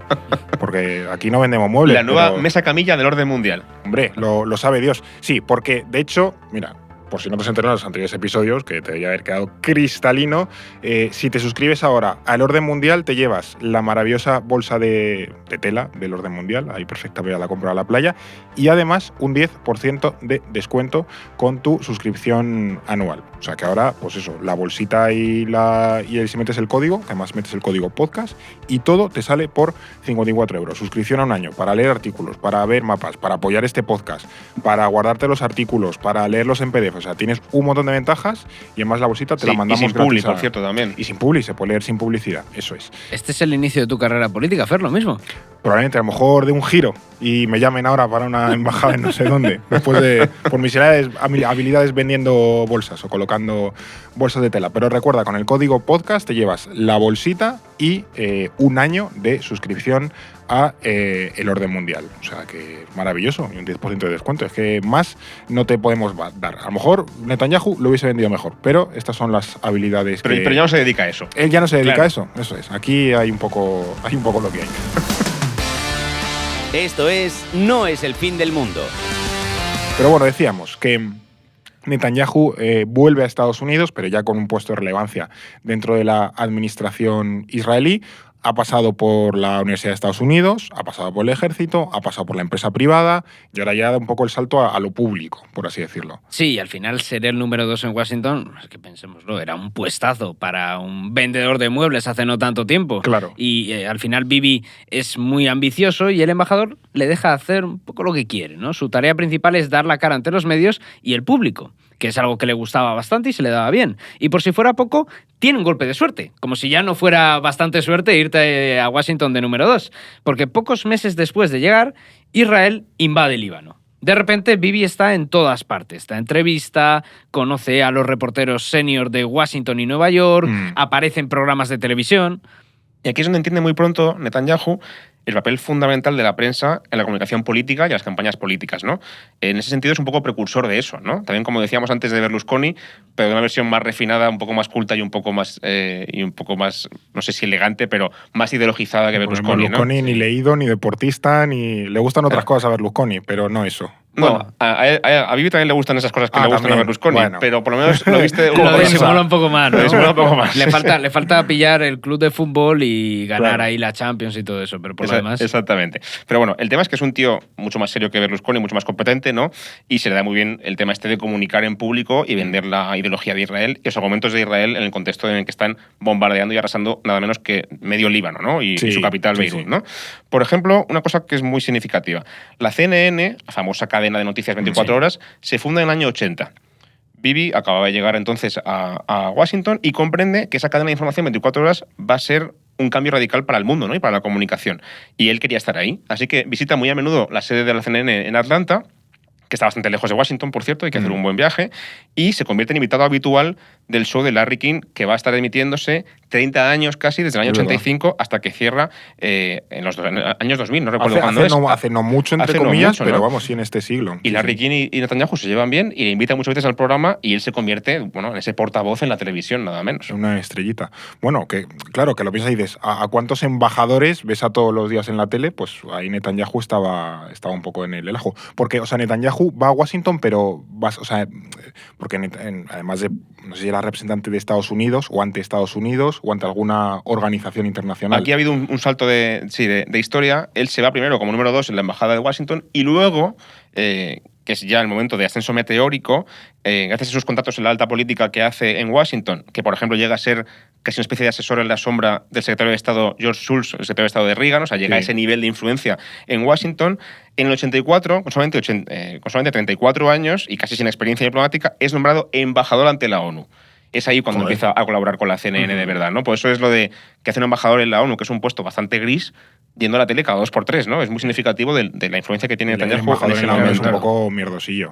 Claro, pero él aprovecha esa plataforma y empieza a hacer promoción pública, se trabaja al gobierno de Estados Unidos, conoce a muchísima gente donantes de... Estás en Nueva York, ahí se maneja mucho dinero, hay mucho magnate. Ahí es cuando conoce, por ejemplo, a Donald Trump. Ah, mira. Que se hace amigo de Netanyahu, son los dos muy cercanos a nivel ideológico, y cuando llega a la Casa Blanca Donald Trump en 2016, va a apoyar al 100% a Netanyahu en lo que él quiera. Claro, esto es muy significativo. Y estos años en Nueva York son fundamentales porque es aquí donde él completa su formación. Aprende cómo funcionan las campañas políticas en Estados Unidos, ese estilo agresivo, los ataques directos al adversario, el poder que tiene también la publicidad, que lo habíamos visto ya en los años 60, pero aquí está plenamente asentado. Y cuando tenga la ocasión de desplegar estas habilidades, les va a dar 20 vueltas a todos sus rivales en Israel, que eran muchísimo menos ágiles y no tenían esa formación política que sí tenía Netanyahu de Estados Unidos. Ya está preparando ese salto a la política nacional en este momento, cuando está impregnándose de todo esto. 3 años después de ser nombrado embajador, se afilia al Likud, que es el partido que había fundado Begin, y un año después se presenta a las elecciones y se cuela entre los 10 primeros puestos de la lista electoral. Es decir, él entra en el gobierno como viceministro de Exteriores. Ya es un buen cargo. Desde luego. Y estamos en el año 1988. Bibi tiene 39 años. Es decir, está cerca de la crisis de los 40, pero le va bastante bien. Y apenas 5 años más tarde, en 1993, sin pertenecer a ninguna de las grandes familias del Likud, ni tener tampoco mucha experiencia dentro del partido, se va a convertir en el líder de la formación. Y lo va a conseguir gracias a estar en el lugar oportuno en el momento correcto. Sí, que es algo que muchas veces suele ocurrir, pero también gracias a ese estilo rompedor que encandila a la gente dentro del partido. Y fíjate, entra con tanto respaldo que lo primero que hace es una enorme reforma interna dentro del Likud para darse mucho más poder y ya no soltarlo hasta el día de hoy. La típica purga de que si ves que no tienes apoyo, lo primero que hay que hacer es empezar a limpiar para que no te hagan la cama. Y fíjate, le ha funcionado. Y hasta el día de hoy. Y sigue siendo la cabeza visible indiscutible dentro del Likud.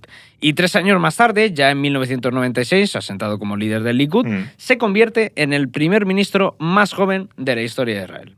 Y desde ese año 96 ha sido la figura política más importante del país de lejos, porque en ese primer mandato gobernó hasta el año 99 y luego otra vez desde el año 2009 hasta ahora, casi sin interrupción, con unos... Un par de añitos por ahí sueltos y tal, pero vamos, en la práctica seguía manejando a él. No nos vamos a detener en los pormenores de todas las elecciones que gana, los gobiernos que va formando, pero sí que conviene que expliquemos esos años 90 porque son unos momentos bastante fundamentales para lo que es Israel y también para la propia forma de ver el mundo de Netanyahu, que de hecho en parte el contexto le irá dando la razón a sus tesis, porque Bibi se hace con el control de ese Likud en el año 93, que es el mismo año en el que se firman los acuerdos de Oslo, que recordemos que son aquel primer gran intento de firmar la paz entre Israel y Palestina. Esto, insisto, lo contamos en el podcast sobre aquel conflicto palestino-israelí, esto ya en la parte 2. Los acuerdos de Oslo pintaban muy bien, pero muy rápidamente van a descarrilar y eso también ayudará al propio Netanyahu a ganar esas elecciones del año 96. Sí, Fer, porque aquí es además cuando Netanyahu construye definitivamente su coalición de poder, su coalición, digamos, de base electoral que le va a ayudar a conseguir el mandato, y también su línea ideológica acaba de definirse ya de forma definitiva, ¿no? Desde entonces, ya han pasado 30 años, apenas ha variado su coalición o su ideología. En ese sentido, lo que pase ahora mismo va a ser relevante para después, ¿no? Ahora lo explicamos. Para quien no se acuerde de lo que fue Oslo, en aquel momento, lo explico rápidamente, el gobierno laborista de Isaac Rabin y la OLP, la Organización Palestina de Yasser Arafat, firman un acuerdo que es la primera piedra para solucionar el conflicto enquistado que hay en Palestina, ¿no? El tema es que se valora enseguida este acuerdo, como tú decías, Fer, porque está ya una oleada muy cruenta de atentados terroristas por parte tanto de radicales judíos como de Hamas, de ese grupo islamista palestino. Es un par de años muy difíciles para Israel. Y Netanyahu en su momento critica el acuerdo. De nuevo, es revisionista, no quiere pactar con nadie, no quiere ceder nada. Claro. De hecho, llega a acusar a Rabin, que también será premio Nobel por este acuerdo, por cierto, es una persona muy importante, acusa a Rabin de descomponer a Israel y le compara con Chamberlain, con los acuerdos de Múnich, como diciendo, los palestinos son como Hitler y tú has pactado con ellos, nada menos, que es una cosa súper delicada. Madre mía. El moderado. ¿Sabes? Pasada de frenada, pero a un nivel ya. Y esta retórica, yo no digo que Netanyahu sea responsable, pero esa retórica va a llevar a que años después un radical judío asesine a Rabin en un mitin. O sea que el tema estaba muy calentito en ese sentido, ¿no? Bueno, a Rabin lo hace 94, 95. En 95 me parece. Sí, no mucho tiempo después, está claro. Sí, efectivamente, en ambos lados, tanto en Israel como en Palestina, había facciones que no apoyan en absoluto este acuerdo y abogan activamente por hacerlo descarrilar. Primero están esos radicales israelíes que efectivamente se cargan a Isaac Rabin, y luego estaban grupos fundamentalistas palestinos que se hinchan a hacer atentados y bombazos en autobuses matando. O sea, es una salvajada. Sí, una salvajada. Esta temporada es muy chunga. Esta es la época en la que sale también Itamar Ben-Gvir en la tele amenazando, ¿no? Ah, eso, justo. El que ahora es ministro, sí. el que ahora es, digamos, comandante de la policía en Israel. Ministro de Seguridad, ¿no? Ministro de Seguridad Nacional. Eso es. Entonces es un simpatizante radical del sionismo radical y sale amenazando a Rabin en la televisión. Y poco después es asesinado. Es decir, que esa gente con la que ahora mismo pacta Netanyahu ya es la gente que antes era totalmente radical y totalmente escorada y violenta en contra del pacto de Oslo. Sí. O sea, en la práctica lo que tenemos es que en realidad Netanyahu nunca ha querido negociar con los palestinos, porque, como hemos contado ya, primero critica los acuerdos de Camp David con Egipto y luego vendrán también la crítica a los acuerdos de Oslo con la OLP. No deberíamos pensar que, claro, que quería negociar con Hamas de buena fe durante esta guerra en Gaza, que se ha planteado muchas veces el tema de la negociación, de la tregua con Hamas, y a Netanyahu esta idea no le gusta nada. No, desde luego. Es verdad que se ha especulado mucho sobre si negocia de buena fe o no con Hamas. Las negociaciones nunca han llegado a buen puerto, pero recordemos, él es revisionista, cree que negociar con los árabes es un signo de debilidad. No lo va a permitir, ¿no? Claro. Y siempre ha criticado a esa gente que él llama idealistas o incluso sentimentales, como Isaac Rabin o Shimon Peres, que creen que se puede convivir con los árabes en paz. Él piensa que esto es imposible, que no se va a poder hacer nunca, ¿no? Cuanto más le des a los árabes, dice, más te van a coger y más te van a agredir, con lo cual lo mejor es pararle los pies cuanto antes, ¿no? Y que la única forma de defender a Occidente y a Israel es defenderse por las armas y hacerse respetar, en ese sentido, ¿no? Ni hablar de devolver ningún palmo de terreno a los árabes. Y aquí hay una cosa muy, muy curiosa.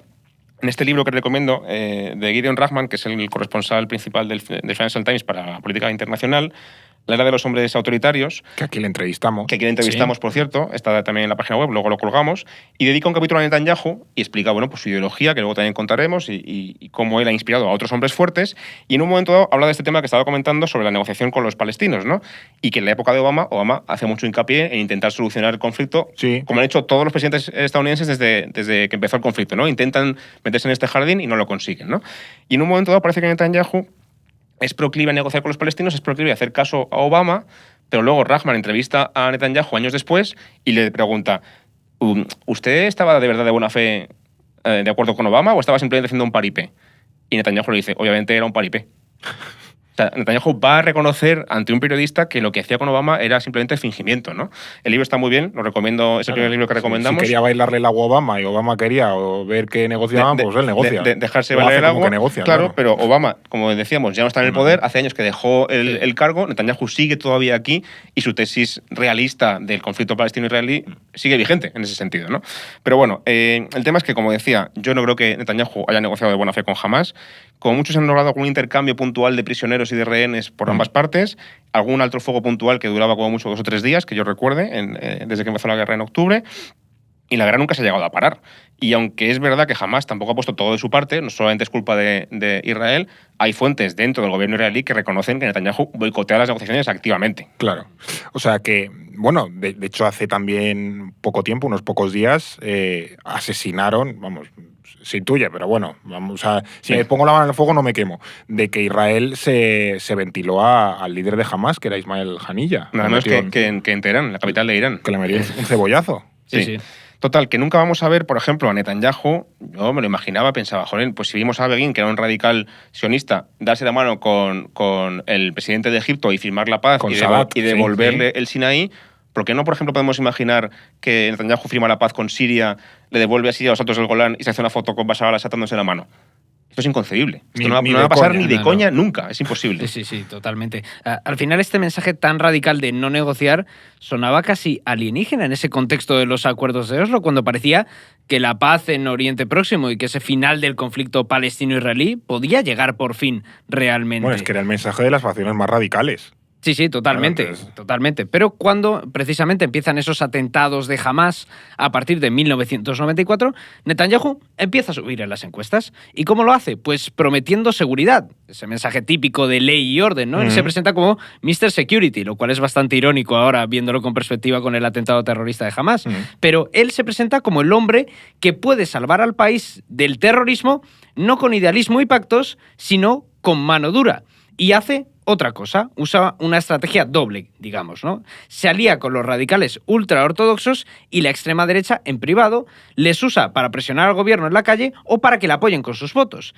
Pero en público él se muestra siempre más moderado, ¿no? Intenta evitar bajar al barro y toda esa retórica incendiaria que vemos que él ha defendido activamente y a día de hoy lo sigue defendiendo. En ese momento lo defiende por detrás. Claro, las herramientas con las que Netanyahu gana las elecciones de 1996 son las mismas que ha usado desde entonces a grandes rasgos. Ese discurso de mano dura contra los palestinos y el terrorismo, las campañas al estilo americano, agresivas y con mucho énfasis en esos medios y en la publicidad, y también la estrategia de esconder su radicalidad detrás de gente que es todavía más radical y pactar con pequeños partidos ultras, que es justo lo que está haciendo a día de hoy. O sea, es mover la ventana de Overton hacia... Sí, hasta que ya llega un punto que la mandas fuera de todos los límites. Y con cada gobierno su coalición se ha ido radicalizando y el actual es lo que decimos ahora mismo, que es el más ultra de todos los que ha tenido.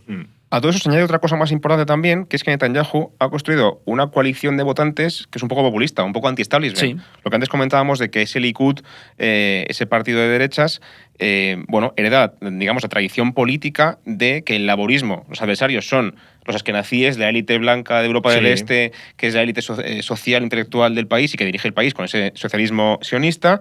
Y el Likud, la derecha, por el contrario, acoge a las minorías de los judíos, por ejemplo, que emigran del mundo árabe, que emigran del sur de Europa, del Imperio Otomano, etc. Esa gente que está apartada de la élite, que no accede al poder y que el Likud abraza, digamos, a esos desencantados y a esa gente de abajo que no entiende, digamos, con el establishment, y que es una cosa que, en cierto sentido, Netanyahu y el Likud se adelantan mucho tiempo, por ejemplo, a Trump o al Brexit. También vemos esa dinámica anti-establishment populista, ¿no? Sí. Que además es como también buscando la relación con el fútbol, los mizrajíes, toda esta base de judíos que proceden de los países árabes son precisamente la base de aficionados del Beitar de Jerusalén, porque son esas minorías que son las más empobrecidas, que tienen que convivir e interrelacionarse en Jerusalén con los árabes y también con esas élites askenazíes, y ese sentimiento de ira, de animadversión, es la que provoca mayor polarización y mayor radicalidad, y lo vemos también ahí reflejado en el fútbol. Ahora que dices Jerusalén, antes de que se me pase más tiempo, tengo que recomendar este libro, que no tiene tanta relación, no habla mucho de Netanyahu, pero es precioso, es La historia de Jerusalén, es una historia en cómic, en novela gráfica, desde el año 2000 a.C. hasta la actualidad. Entonces te cuenta toda la historia de la ciudad. Pues debería ser más gordo. Bueno, va a ser tantos años. Profundiza poco porque es que tanto que contar que es imposible, ¿no? Pero es una preciosidad de libro. Además lo edita una editorial pequeña en España, muy chula, y lo recomiendo por aquí porque está súper bien, la verdad. Si a alguien le interesa... Este me lo voy a apuntar. Además, eso también es buen regalo para tirarse el Y está recién editado hace poquito. Es un libro en realidad francés, pero se acaba de traducir en España y está muy chulo. Muy recomendable también. Estos tipos de cómics son muy de franceses. Novela gráfica, además bastante bien documentada. De Jerusalén, mira, no lo he traído, porque como estoy de mudanza no sé dónde tengo los libros. De Jerusalén no hay uno de estos cómics como es el de uno que se va a Corea del Norte, que es Pyongyang, y otro que es el de Myanmar, que es también un francés. ¿De Joe Sacco? No, es el sí, Guy Delisle o algo así. Sí. Que tiene una serie, como es como un trabajador de una ONG, que le mandan a sitios, le mandan a Myanmar, le mandan a Corea del Norte, entonces cada sitio... A los sitios guays, tranquilos. A los sitios guays. Y creo que tiene uno también de Jerusalén, donde cuenta un poco la vida del lugar y también, bueno, pues tiene un componente muy, muy político. Es también, creo que conocidillo, pero bueno. Estábamos hablando de que Netanyahu ya está muy a la derecha y con sus socios, todavía más, porque al final se junta con de derechas en Israel. También recordemos que el Parlamento israelí está muy atomizado, o sea, no hay nunca mayorías claras, hay que hacer coaliciones muy locas y al final pues hay partidillos muy radicales que se van colando por ahí, que al final ganan poder porque es un poco el kingmaker, ¿no? El que te puede dar un gobierno. Bajo los gobiernos de Netanyahu se han aprobado algunas medidas muy, muy criticadas, como esa ley del Estado-Nación en el año 2018, que básicamente establece que Israel es un Estado-nación judío y que el derecho de autodeterminación en el país solo pertenece a los judíos, y eso ignora y abarca al resto de la población que no importan. O sea, que pone el factor identitario, la idea del etnoestado, por encima de la democracia. Sí, es muy fuerte. Israel es por encima de todo un Estado judío, antes que un Estado democrático. Y eso lo deja reflejado en esa ley del Estado-nación que ha sido bastante polémica. Pero también hoy hay que decir que algunas de estas medidas que él va adoptando con el paso del tiempo son concesiones a los partidos religiosos que le apoyan. Por ejemplo, se le ha criticado mucho esa hipocresía de aprobar leyes que restringen cosas en clave religiosa, como imponer comida kosher en los hospitales cuando él no cumple con estas reglas. Pero es que Netanyahu es de derechas, pero no es religioso. Vamos, claro, que le encanta desayunar huevos con bacon, como a cualquier persona de bien, ¿no? Además, entiende bien la importancia de cuidar la relación con Estados Unidos. Los ultraortodoxos de su coalición querrían, por ejemplo, hacer cosas tan radicales como anexionarse Cisjordania o destruir la mezquita de Al-Aqsa en Jerusalén para reconstruir el Templo de Salomón, cosas que incendiarían Oriente Próximo. Es decir, bueno, de hecho ya hemos visto a Ben-Gvir toda la polémica que hubo con la entrada ahí en la explanada de las mezquitas y demás, ¿no? Sí. Hacer esto provocaría una guerra regional, o sea, explosiva. Esto es tremendo, ¿no? En ese sentido. Sí, completamente. Netanyahu no gana nada con eso. Él no necesita anexionarse de Cisjordania o reconstruir el Templo de Salomón. Eso no le importa en absoluto. Lo importante es controlar esos territorios y que los palestinos y los vecinos árabes no sean una amenaza. Pero sabe que si permite esas concesiones a los ultras, Estados Unidos se enfadará mucho y eso también es un riesgo. Debe estar siempre bailando en ese precario equilibrio, esa cuerda floja entre conceder a los radicales lo que piden y no cargarse esa relación con Washington. Por cierto, hablábamos ahora de eso, de los ultras, ¿no? De Ben-Gvir, de esa extrema derecha. Está también el factor de los ultraortodoxos, del servicio militar. Les han tocado las narices. Efectivamente, de si prolongar la exención. En definitiva, tiene que mantener unos equilibrios demasiado precarios. Por eso siempre decimos que va a caer, pero mientras tanto él sigue su ida hacia adelante. Claro, porque al final mantiene una especie como de statu quo, en el sentido de que tampoco avanza claramente y tiene que elegir los momentos clave en los que, aprieta un poco las tuercas, porque a lo mejor esto, lo hemos visto, que lo de Gaza le ha coincidido con un gobierno demócrata que evidentemente no se toma bien este tipo de cosas, o al menos disimula un poco más, porque esto le pasa con un gobierno republicano y a lo mejor a un Trump le daba igual. O sea que también puede tener tiranteces con Estados Unidos, depende de la administración que esté. Últimamente no se le da muy bien, pero a lo mejor, él aboga claramente porque llegue Trump al poder. O sea, sí, 100%, aliado de Trump, claro. Y no le importa molestar a Biden, porque además ahora mismo Biden, como dicen en Estados Unidos, es un pato cojo, es decir, es un presidente que ya no tiene poder efectivo porque está de salida y va a dejar el poder dentro de unos meses. Y en ese sentido, a Netanyahu no le importa molestarle, ¿no? Pero es cierto que esa relación es muy complicada entre mantengo mi poder electoral y en el Parlamento gracias al apoyo de esta gente chalada, pero si les doy demasiadas concesiones, igual me cargo la otra parte, ¿no? Y eso es lo delicado, ¿no? Lo importante de todo esto es que a Netanyahu no le importa, por ejemplo, que haya comida kosher en el hospital. Eso, como decías tú, David, le da igual. Lo que le importa es seguir en el poder. Y va a hacer lo que haga falta para conseguirlo, y si eso pasa, por ejemplo, por aprobar esa ley de la comida kosher en el hospital, mientras que a él no le suponga una cosa súper grave en su contra, pues para adelante con eso, ¿no? Y por el camino el problema, por supuesto, es que Israel se va derechizando. Yo no diría que Israel se ha derechizado y Netanyahu ha encajado en esa derechización, sino al revés. Es Netanyahu, con su estrategia política, el que ha derechizado radicalmente va empujando a Israel hacia la derecha. Lleva 30 años haciéndolo y lo está consiguiendo de forma muy evidente, y por el camino la convivencia en el país se está malogrando cada vez más. y la polarización política es cada vez más grave, ¿no? Hasta el punto de llegar a ser violenta a veces en las calles de Israel. Bueno, de hecho, este es otro de los aspectos más polémicos de de Netanyahu, que es cómo se está agarrando al poder como sea. Es cierto, y lo hemos dicho aquí, que es un animal político, que sabe manejarse muy bien, que construye campañas y coaliciones como nadie, pero también apura mucho las curvas o básicamente apura las costuras del sistema. Tiene casos gravísimos de corrupción. Se le ha acusado de aceptar sobornos empresarios o de conceder favores para, por ejemplo, conseguir una cobertura positiva en la prensa, lo cual es bastante turbio. Y eso, si no hablamos de que el año pasado casi parte del país, y de hecho hubo manifestaciones muy bestias, con aquella propuesta de reforma judicial que recortaba la independencia de los jueces, del Tribunal Supremo era, ¿no? Si no me equivoco, y provocó, ya digo, protestas masivas que le decían, tío, ¿dónde estás yendo, no? De las más masivas de la historia del Estado de Israel, claro. De hecho. Al final, lo interesante de Netanyahu, más allá de todas estas polémicas, es entender que él no es un sátrapa sin más. No es que sea un funambulista del poder porque simplemente quiere seguir ahí por estar, porque está cómodo y se enriquece. No es un Maduro, no es un Batista, sino que Netanyahu se esfuerza por seguir en el poder también porque tiene un proyecto para el país y porque cree de verdad que es la mejor persona para conseguirlo. No es en plan mesiánico religioso, porque ya hemos dicho que él no es una persona fervorosamente religiosa, sino porque de verdad se cree más hábil o mejor preparado que otros. Es decir, tiene bastante soberbia Netanyahu. También a lo mejor tiene un componente que ha influido a Estados Unidos del rollo del destino manifiesto, que a lo mejor también ahí le... Sí, pues de que está destinado a que Israel se convierta en lo que él cree que tiene que ser y que él es la persona adecuada para conseguirlo, ¿no? Y además la trayectoria se lo prueba porque lleva 30 años en el poder y nadie le echa. Entonces, oye, pues voy a seguir. Además, me dejen. Que es el mayor líder por longevidad, por tiempo en el cargo de la historia de Israel, también porque los precedentes de gente que ha sido traidora a la causa, que ha negociado y ha realizado concesiones, pues le hace quizás que no se fíe tampoco ni de los más radicales ni de aquellos que son más moderados que él, ¿no? Sin llegar al culto a la personalidad, también ha cultivado esa mitificación de su familia para llegar al poder. Esa idea de que desde el abuelo rabino, pasando por el padre y el hermano, toda la familia ha peleado siempre por el sionismo,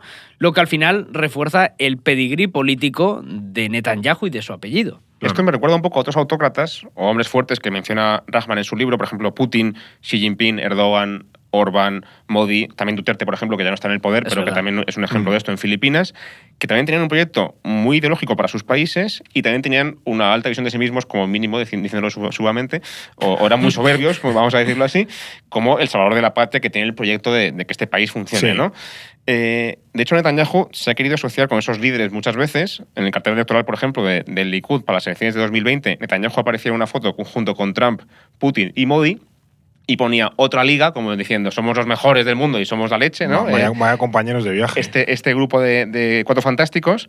Y luego recordemos también que Netanyahu llega al poder antes que todos los demás. Es decir, que es una especie de inspiración o precursor de otros hombres fuertes que hay en el mundo, porque es la demostración de que se puede pretender ser un demócrata, se puede fingir que cumples las reglas democráticas, mientras se avanza en la agenda más claramente autoritaria y nacionalista que se puede plantear, e incluso es capaz de hacer eso mientras mantiene la amistad con Estados Unidos, que es un poco hacer malabares de una forma decir, el malabarista fantástica. Definitivo. Netanyahu en un semáforo ahí lo petaría. Claro, total, con los malabares, ¿no? Entonces, no es raro que Netanyahu se lleve tan bien con buena parte de esos líderes políticos fuertes de otros países, también, por ejemplo, con Bolsonaro también se va muy bien y con otros, ¿no? Porque, de hecho, es más, un ejemplo, el ideólogo de cabecera de Netanyahu ahora mismo, que es un tal Yoram Hassoni, por ejemplo, defiende ideas como la importancia de la nación construida en torno a un grupo étnico concreto, es decir, los judíos para Israel, por ejemplo, sí, el etnoestado, o la gente blanca protestante en Estados Unidos, por ejemplo. Esa idea de nación etnoestado es una idea dominante que también ha influido muchísimo en Trump o en Orbán, por ejemplo, o en Modi. Hemos hablado mucho de cómo la familia Netanyahu ha influido mucho en su vida política, de manera un poco freudiana. Ahí tenemos eso, al abuelo, al padre, al bueno de Johnny. Todavía lo sigue haciendo, o sea, sigue teniendo para él esa importancia la familia. ¿Y hay algún otro personaje que nos hayamos dejado por el camino? A ver, es cierto que con Johnny muerto y Bención siempre en un segundo plano, pues Bibi quedó muy pronto como la persona más visible de la familia Netanyahu. Bueno, es el que más lejos ha llegado. No, desde luego, es evidente. Y es el que más conocemos sin ninguna duda, claro. Aunque es verdad que a partir de ahora Johnny va a estar siempre en nuestras mentes y en nuestros corazones. Sí, sin duda. Pero bueno, de hecho, el padre es verdad que ya murió también en el año 2012, o sea, hace tiempo, y el hermano pequeño, que es Ido, en general apoya a su hermano, pero tiene un perfil bastante bajo. Ya. Pero sí que es verdad que hay otros personajes interesantes en la familia Netanyahu que parecen ya los Roy de Succession, dice que no hemos comentado. Dinastía. Totalmente. Primero están sus mujeres. Y digo mujeres porque Bibi ha tenido 3 esposas. Un romántico. Además de montones de amantes. Bueno. No es de amor fiel. Otra conexión con Berlusconi. Claro. Sí, claro. Ahí está. Ahí le falta eso, ya digo, lo de tener un club de fútbol. Las 2 primeras esposas con las que se casó en su juventud destacan por ser mujeres independientes, con carreras prometedoras, y no funcionó con ninguna. No le terminaba de convencer, ¿no? Se le rompió el amor. Bueno. No sé si de tanto usarlo, pero se les rompió. La definitiva es Sara Netanyahu, que es una azafata de vuelo con la que se casó en el año 1991. Y Sara es un personaje muy distinto a sus primeras mujeres porque tenía un perfil mucho más bajo, siempre apoyaba a su marido, no rivalizaba con él, era lo que él dijera. O sea, era el típico perfil de mujer florero que quedaba muy bien en esas campañas electorales de los 90. Sí, y realmente me cuadra que a Netanyahu le funcionara mejor, ¿no? Se la considera responsable de haber convencido a Netanyahu de seguir en política en los momentos más bajos, cuando parecía que no podía ganar. Pero esa imagen de mujer florero que mencionaba David no significa que Sara no sea también ambiciosa e influyente, solo que de una manera más sutil o menos evidente que las mujeres previas, ¿no? Y aquí hay un giro en la historia muy interesante, y es que Sara pilla a Bibi teniendo un amante justo en el peor momento para Netanyahu, que es en plenas primarias para conseguir el liderazgo del Likud en el 93. Uf. Y el escándalo casi se carga la carrera política de Netanyahu en el momento que estaba justo subiendo, ¿no? En ese sentido. Ella pide el divorcio, al final se echa atrás, siguen casados, pero siempre ha habido un rumor en Israel de que para no divorciarse llegan a una especie de acuerdo por el cual, desde entonces, Sara ha empezado a jugar un papel mucho más importante en la vida política y en la agenda de Netanyahu. Parecemos el Ola. Es totalmente Lola, pero es que hasta ese punto llega la influencia de esta persona, ¿no? No solamente es que le acompañe en todos los viajes y eventos públicos que haya, ¿no? Como la mujer florero que acompaña fielmente a su marido. Es que además también tiene acceso privilegiado a su agenda y llega incluso a veces a tener la capacidad de vetar reuniones con colaboradores de Netanyahu porque ella no quiere que se reúnan con él. Es como la puerta de entrada, digamos, al primer ministro, la que ¿no? filtra, ¿no? Sí, su colaboradora más estrecha en ese sentido, ¿no? Y es un personaje, en ese sentido, para él, peligroso, explosivo, porque se ha visto envuelta en multitud de escándalos que, por supuesto, han saltado a la prensa, como, por ejemplo, aceptar sobornos en forma de joyas cuando se va de viaje por ahí, no pagar a su asistenta que limpia en casa, o gastar dinero público en caterings y fiestas cuando no tendría por qué hacerlo, ¿no? En teoría. Yeah. De hecho, llegó a ser condenada por esto públicamente, o sea que ya tenemos casos probados de corrupción en la familia de Netanyahu y aún así, pues, siguen en el poder. Siguen un poco... Esta historia de gente del entorno cercano controlando la agenda me recuerda mucho a cuando hicimos el capítulo de Marruecos, los luchadores estos de MMA que le controlaban la agenda a Mohamed VI. Los gemelos estos raros. Sí, esa historia es súper random. O la hermana de Milei. O la hermana de que Milei. También tiene ahí un toque de Juego de Tronos siempre un poco extraño. Sí, porque a Conan no le veo... No bueno, Conan murió ya. ¿no? Bueno, tenemos... los enésimos Conan ahí, los clonados, ¿no? Más bien. Los Conan 2. Pero bueno, no es el único personaje interesante de la familia Netanyahu. El hijo de ambos, que es Yair, es otro pieza. Jair no es Bolsonaro. No es Bolsonaro, es Yair Netanyahu. Pero bueno, también tiene sus excesos porque tiene 33 años y es como el príncipe Harry en su juventud. Es el típico personaje incómodo y difícil de controlar. Bueno, entiendo que este no se disfraza de nazi. Como el príncipe Harry. No, pero está a punto. Pero está cerca. No, pero bueno, pero tiene un buen currículum, ¿eh? Él vive en Miami, está de fiesta todo el día, lo que es muy polémico porque mientras tanto los jóvenes en Israel van a la guerra y están muriendo en Gaza. Claro. Y Yair es muy activo en redes sociales, siempre está con comentarios polémicos, teorías de la conspiración, ideas islamófobas y de extrema derecha. De hecho, tiene muy buena relación con la alt-right estadounidense o con los Bolsonaro. Mira, Jair Netanyahu y Jair Bolsonaro se llevan bien. Y ha apoyado públicamente a Matteo Salvini, a Orbán, a Geert Wilders o a la AfD, Alternativa por Alemania. Buenísima gente. La creen de la extrema derecha europea. Sí. Lo mejor de cada casa. También ha dicho que la policía que investiga los escándalos de su familia es como la Gestapo. Sí. Nada más y nada menos. Lo mismito. Sí, analogías siempre muy precisas y muy moderadas. Que es un intelectual, como su abuelo. Sí, un hombre hecho a sí mismo. Una joyita el tío, la verdad. Desde luego, una joya. No está a la altura intelectual o política de su padre o de su abuelo, eso está claro. Bueno, desde luego no parece que la mujer y que el hijo de Netanyahu le beneficien precisamente en cuanto a imagen pública, pero el bueno de Bibi ya tiene la piel bastante dura como para aguantar todo esto. O sea, sí, cuando tu imagen pública está muerta, ¿qué más da? Claro, si ha llegado hasta aquí, como veas. Está ya quemado y sigue, ¿no? Sí. Por cierto, en un episodio sobre la figura de Netanyahu, no podemos dejar de hablar de que tiene un libro. No sé si es un bestseller, pero tiene un libro en el que él explica su ideología. Lo podíamos comprar para el orden mundial, Fer. Igual es una referencia para tenerlo aquí. A lo mejor esta está bien. A lo mejor esta está bien. Bueno, yo por lo que no lo he leído, pero sí que recomiendo otro libro que sí que he leído para este episodio, que es la biografía de Bibi, que tiene Ansel Pfeffer, que es el corresponsal de The Economist y del Haaretz en Israel. La biografía es estupenda, yo lo recomiendo mucho. No la tengo aquí físicamente porque la he leído en digital, pero es fantástica. Y él resume un poco el libro de Netanyahu y lo explica, ¿no? Entonces bebo de ese libro para explicar lo que voy a explicar ahora. El libro de Netanyahu se llama A Place Among Nations, un sitio entre las naciones, sí. Y lo escribió nada más hacerse con el control del partido del Likud en el 93, un poco como para presentar sus ideas al mundo, ¿no? Luego lo ha ampliado un par de veces más, pero bueno, el core del libro se publica en ese año. Es un tocho de casi 500 páginas, bastante denso por lo visto, pero todavía muy relevante porque sus ideas, como hemos dicho ya en este episodio varias veces, no han cambiado casi nada en 30 años. Es decir, que lo que se escribió entonces sigue siendo el manual para entender a Netanyahu todavía. O sea, él ¿no? podía haber escrito también un manual de resistencia. Sí, igual sí. Y vale la pena que nos detengamos en varias cosas de este libro para explicar lo que dice, ¿no? Lo primero, y muy interesante, es que se publica antes en Estados Unidos y en inglés que en Israel y en hebreo. Esto ya da a entender que el objetivo de Netanyahu no es convencer a la gente de Israel, sino hablar con la gente de Estados Unidos, ¿no? Utilizar el libro como una herramienta de promoción del sionismo en el extranjero y sobre todo en Estados Unidos, que hemos dicho ya que es muy importante para él. Además, este libro parte de la base ideológica de que la causa del sionismo es justa, es incriticable, está bien, ¿no? Que hagamos esto que estamos haciendo. Así que una vez que el libro se lea en Occidente, como los occidentales son listos y guapos y fantásticos, van a estar de acuerdo conmigo, van a estar de acuerdo con el sionismo y van a estar conmigo, ¿no? Claro. Quien no lo haga, evidentemente, debe ser un antisemita, como mínimo, porque si no, no se explica por qué está en contra de mi teoría, ¿no? Y de hecho, ese antisemitismo, dice Bibi, es una coalición enorme que incluye a todo tipo de gente, como por ejemplo la Alemania nazi, la Unión Soviética, el comunismo, el panarabismo, el islamismo, intelectuales occidentales que son arabistas, ¿no? Gente interesada culturalmente en el mundo árabe. Toda esa gente, aunque estén totalmente enemistados y no tengan nada que ver unos con otros, son todos la misma amalgama de cosas en contra de Israel y en contra de la idea de democracia occidental que se supone que él defiende. Bueno, tremenda liga del mal que se monta. Me parecen los Vengadores mal ahí, sí, desde luego, madre mía. Otra cosa que hace Netanyahu también en este libro es adelantarse a la teoría del choque de civilizaciones que comentábamos antes, la de Samuel Huntington. Es que es muy parecida a la teoría. Que también hablamos en otros episodios anteriores con Alba. Y lo hace haciendo un homenaje a su padre Ben-Sion, que ya hemos dicho que es experto en la historia moderna de España.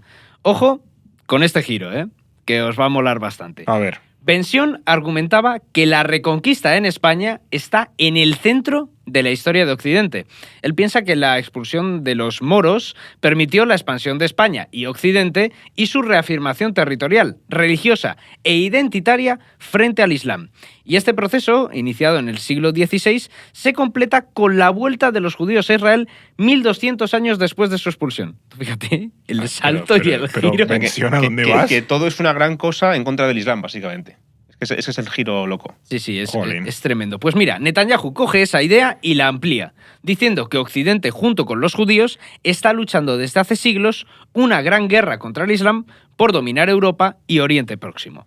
Y el conflicto con los palestinos, dice Bibi, es solo una pequeña parte de esta gran lucha entre el bien y el mal, es decir, entre Occidente y el terrorismo islamista. O sea, Rollo ya se lo lleva a conflicto milenario de peli, vamos, que como Los Inmortales. Sí, la peli hasta de las cruzadas que sale ahí. Sí, tal cual. Por último, una cosa más que también hace Netanyahu en este libro y que quizás es la más relevante hoy día es que detalla su visión para Oriente Próximo. Estamos hablando de nuevo en el año en que se firma el Acuerdo de Oslo de paz con Palestina, ¿no? 93. Bueno, pues este tío tiene otra idea totalmente diferente de lo que quiere para la región. Acaba de acabar la Guerra Fría, es verdad que acaba de caer la URSS, pero él dice que esa tesis del fin de la historia de Fukuyama, que también hemos comentado alguna vez, de que una vez que caiga la URSS todo va a ser fantástico y se expandirá la democracia y se acabarán las guerras, pues no es tan así. Es verdad que la caída de la URSS demuestra que la democracia, bueno, pues tiene margen de mejora y puede expandirse por más sitios, pero para Bibi la batalla no ha terminado. Seguimos todavía peleando contra el enemigo que es el Islam, etcétera, ¿no? Pero además en los 80 también surge el tema del salafismo el islamismo, y demás. Claro, entonces como que se renueva el enemigo. Exactamente. Él dice, esto de que la URSS haya caído no es suficiente, hay más cosas que tenemos que gestionar después de la URSS. URSS era un malo pequeño, el islamismo es el big boss. Es el final boss del final boss. ¿No? Entonces, ¿qué es lo que dice Bibi? De nuevo, otra vez, el argumento de la mano dura, ¿no? Para que Occidente, Israel, la democracia prevalezcan en esta guerra milenaria contra los enemigos que tienen, hace falta poder militar. hace falta defenderse con armas contra todos los enemigos que hay por delante, ¿no? Y quien dice democracia y Occidente dice Israel, y quien dice musulmanes dice antisemitas, dice, es un poco todo mezclado porque hace una cosa muy de brocha gorda en ese sentido. La conclusión es la que ya hemos comentado antes, que es que Israel debe defenderse porque la batalla continúa, ni hablar de ceder nada ante los palestinos, ni hablar de negociar con ellos, nada tampoco de ceder, digamos, y de perder el apoyo de Estados Unidos, y de hecho dice que de los palestinos tendrían que hacerse cargo los países árabes de la región, no Palestina o Israel. Según Netanyahu, no lo hacen porque utilizan la causa palestina de forma un poco torticera para manipular a su población en contra de su propio régimen, ¿no? Para mantenerlos controlados, ¿no? Pero que en el fondo Palestina es un problema árabe y no de Israel. Es como, el problema es vuestro, gestionadlo como podáis, ¿no? Claro. Y es más, también dice que lo más probable es que los países árabes de la región, que hasta entonces son enemigos de Israel, con el tiempo van a querer acercarse a Israel y cooperar con ellos a nivel tecnología, economía, inteligencia, porque son la potencia más importante de la región a nivel economía y tecnología, y al final hay que centrarse en el enemigo principal, que es el islamismo y Irán, y os va a convenir mucho a los países, por ejemplo, del Golfo, a Egipto o a Jordania, cooperar conmigo, con Israel. Así que olvidaos del tema palestino y vamos a llevarnos bien. O sea, hay que romper una lanza en favor de esto, es que lo clava. Claro, el tío Pero hace 30 años sabe lo que va a pasar, claro. y lo clava. Y lo clava. O sea, porque ahora, efectivamente, hay muchos países árabes se han acercado a Israel con los acuerdos de Abraham. Ya contamos aquí que el ataque de Hamas del 7 de octubre dificultó, impidió o atrasó el acuerdo entre Arabia Saudí e Israel, y ahora está claro que muchos países árabes a lo que buscan, también Israel, es contraponerse a Irán y su influencia en la región. O sea que, ahí tienes los acuerdos de cooperación tecnológica, por ejemplo, entre Israel y Marruecos. Sí, que también los que es por esa potencia tecnológica que tiene Israel. Venta de armas, venta de tecnología de espionaje, sí. Pegasus, ese tipo de cosas, son todo lo que puede ofrecer Israel al mundo árabe. Desde luego es un diagnóstico impecable en ese sentido. No, en ese aspecto el tío lo clava y con una anticipación de varias décadas. O sea que en vez de solucionar el problema de dentro hacia afuera, o sea, un acuerdo de paz que cambie Oriente Próximo para mejor, que de hecho es lo que se intentó con Oslo, la idea que tiene Netanyahu es básicamente la contraria, que es de fuera hacia adentro. O sea, que toda la región acepte los hechos consumados en Palestina para que así el conflicto se dé por terminado. O sea, la verdad es que, bueno, es lo que decíamos, que aquí Netanyahu acertó porque la estrategia estaba funcionando. Antes de la guerra de Gaza, el problema palestino parecía cada vez más irrelevante y, de hecho, los países árabes, insisto, estaban dando pasos hacia la normalización.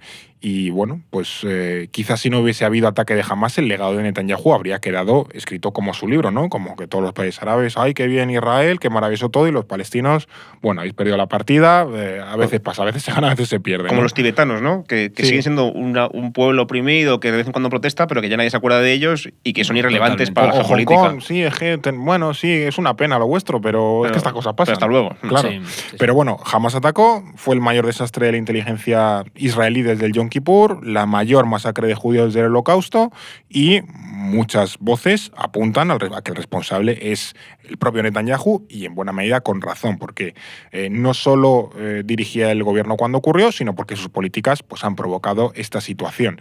¿Cómo pensáis, también por ir un poco apuntando al final de este episodio, cómo creéis que se verá el legado de Netanyahu en el futuro? Pues yo creo que ahora mismo hay una gran crítica que hacer a la teoría de Netanyahu sobre ese futuro de Israel y su estrategia para conseguirlo, porque él apostaba porque el conflicto palestino se fuera apagando por sí solo, por ahogar esa causa palestina poco a poco. Y antes del 7 de octubre, es lo que estabas comentando en esa reflexión que hacías, parecía que estaba a punto de conseguirlo, ¿no? Que era como la situación más estable en Oriente Próximo de los últimos años, pero está claro que se equivocó, y se equivocó de forma bastante importante.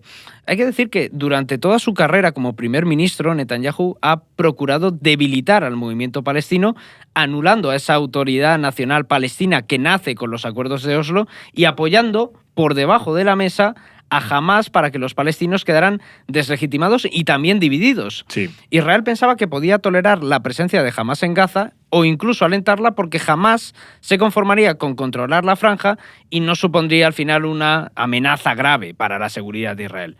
Y spoiler, sale bastante mal. Sí, como ya se vio en octubre. Claro. Y al final el conflicto se ha vuelto más crudo que nunca, los judíos en Israel y por todo el mundo vuelven a estar amenazados y de fondo queda la certeza de que después de las salvajadas que está haciendo y sigue haciendo Israel en Gaza, el conflicto no se va a terminar pronto en absoluto. Es un problema que se va a enquistar y que se va a agravar a largo plazo, y teniendo en cuenta que Netanyahu, lo que decíamos antes, llega al poder vendiendo que él es la figura que va a traer la seguridad a Israel.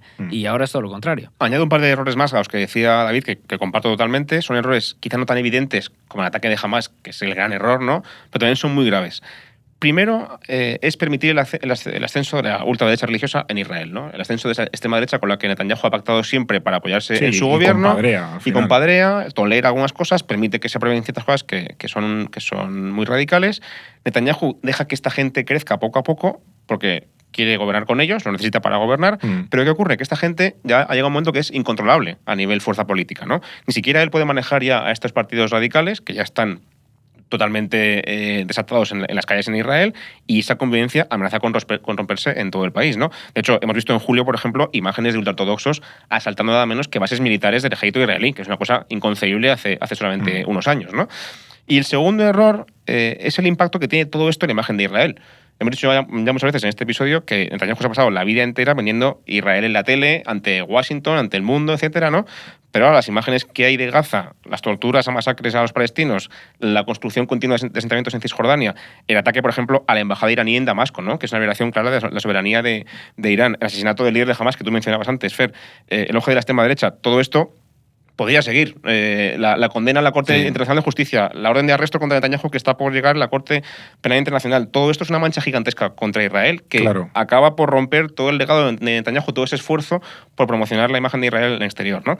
El país ya no parece esa democracia puntera y firme que él soñaba con vender al mundo, con todos sus matices enormes, por supuesto, para empezar, porque obvia el hecho de que hay un apartheid contra los palestinos, ¿no? Pero bueno, él eso no lo dice, y de repente el mundo se ha dado cuenta de que Israel es un país agresor, un país racista, un país genocida, y va camino de convertirse en un país incluso paria, ¿no? Con esa propuesta de, por ejemplo, de vetarles en los Juegos Olímpicos o en Eurovisión, ¿no? Sí, sí. Incluso se empieza a ver ya que pierde apoyo también en Estados Unidos, que es la gran línea roja que preocupa a Netanyahu más que nada, ¿no?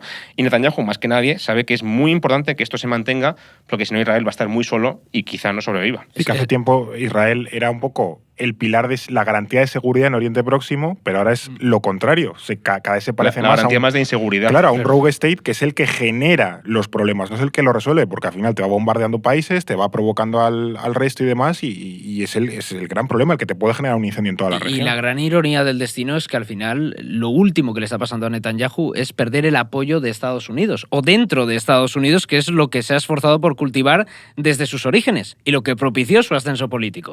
Como el gran giro que le faltaba a su trama. Y que muchas veces lo que se le critica a Netanyahu es que no tiene un plan para Gaza, es decir, que es como, bueno, nos cargamos a Hamas, genocidamos a, yo qué sé, los civiles que haga falta, vale, muy bien. ¿Y luego qué?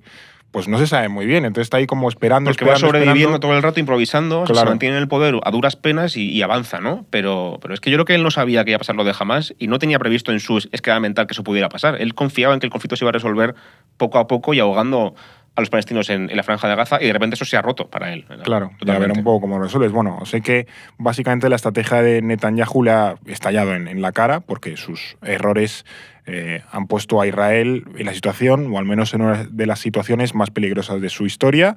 Hemos hecho un repaso por su vida, sobre todo por las partes más desconocidas, también por sus ideas. Me queda una última pregunta. Hemos dicho que Netanyahu es un superviviente, un animal político, el primer hombre fuerte de nuestra época, sigue gobernando a pesar de todo. No sé si os atrevéis a dar una porra. Antes David se vanagloriaba de la porra que hizo a principios de año. ¿Sabréis decir o estimáis hasta cuándo puede durar Netanyahu? Porque de hecho también le han presionado con que para septiembre tiene que convocar elecciones y demás. Bueno. Venga, David, doble o nada. Te toca. Yo sigo manteniendo que aguanta este año. ¿Se toma las uvas? Para romper una lanza a mi favor, ahora mismo él ahora mismo empieza un receso en el Parlamento israelí que va a durar hasta finales de octubre, o sea, como mínimo hasta noviembre ya esquiva esa bala. Entonces, de ahí hasta finales de año va a ser un poco apresurado, ¿no? Que se puedan adelantar elecciones. Por esa parte creo que va a aguantar. ¿Cuánto tiempo más?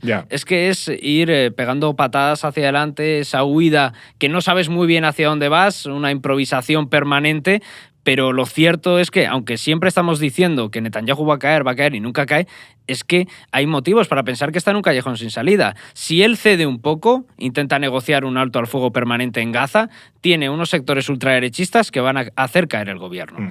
Si él no ofrece esas concesiones a los ultraderechistas y, por ejemplo, los ultraortodoxos tienen que ir al ejército y demás, va a perder el apoyo de los ultraortodoxos, que también los necesita. Es una coalición tan precaria y con unos equilibrios tan difíciles que es que en algún momento le tiene que estallar. Aparte de toda la impopularidad, de que el estancamiento del conflicto en Gaza llega a un punto que es casi insalvable, que ahora seguramente está intentando abrir otro frente en el norte del Líbano o intentar implicar a Irán. Es que no ha conseguido erradicar a Hamas en Gaza, ahora vas a meterte en otra confrontación con una milicia que es mucho más poderosa, el ejército israelí completamente desgastado y agotado.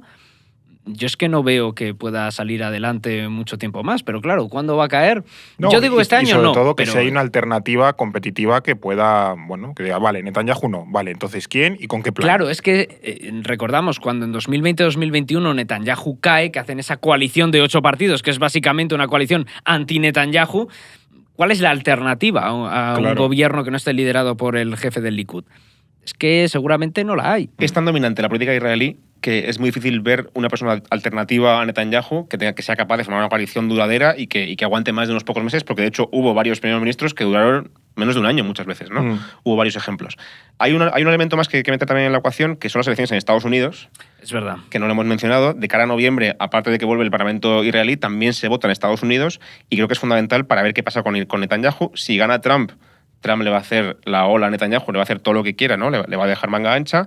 Si gana Kamala Harris, quizás es más diferente, ¿no? Es verdad que su administración, la de Biden, ha sido también muy pro-israelí, se ha cuidado mucho de no cortar lazos con Israel, pero Kamala es más pro-Palestina que Biden, ¿no? Y además su coalición de votantes también es más izquierdista, también es más pro-Palestina. A lo mejor le presiona un poco ese lado de tía. De hecho, y entonces le cuesta más ser pro-israelí que Biden. Sí. ¿Visteis cuando Netanyahu estaba allí en Washington, que se encontraron Kamala Harris y Netanyahu? Tenemos muchas cosas que hablar, le dijo. Sí, por lo menos en lo que es la expresión facial, Kamala Harris estaba muchísimo más seria de lo que, por ejemplo, podía estar Joe Biden, que aún así a Biden le ha dado varios quebraderos de cabeza, pero que desde luego una administración Harris...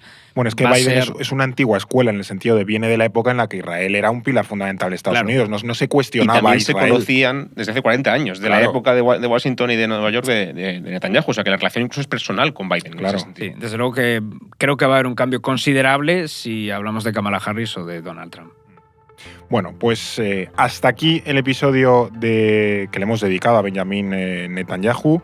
Espero que te haya gustado. Muchísimas gracias, Blas, por contarnos todo esto. Gracias, chicos. Y muchísimas gracias, David. Has hablado un poco de fútbol.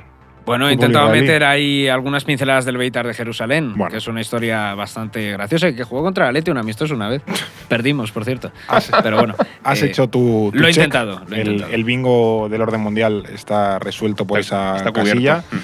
Muchísimas gracias a ti también que nos estás escuchando. Disfruta si te pillamos en la playa, en la piscina, en la montaña, descansando de vacaciones, de viaje, que también hay mucha gente que nos escucha de vacaciones. Recuerda que puedes apoyarnos suscribiéndote a El Orden Mundial con el código podcast, y con ese código te llevas la bolsa de regalo si vives en España, porque te la mandamos a casita, y un 10% de descuento. Y nada, este capítulo ha sido largo, aquí en el estudio sin ventilar ya huele a Chiqui Park, así que vamos a ir terminando por calor, hoy. Sí. Así que eso, mil gracias si nos escuchas en Spotify, en iVoox, en Amazon o donde sea. También te agradecemos si nos compartes, y también gracias si nos ves a través de YouTube. Y nada, que nos vemos aquí en unos días. No es el fin del mundo. No es el fin del mundo, el podcast semanal del Orden Mundial. Producido por The Voice Village. Dirección Eduardo Saldaña. Conducido por Fernando Arancón y guión de David Gómez y Alba Leiva. Producción ejecutiva Ricardo Villa. Diseño de sonido y sintonía original Pablo de Diego.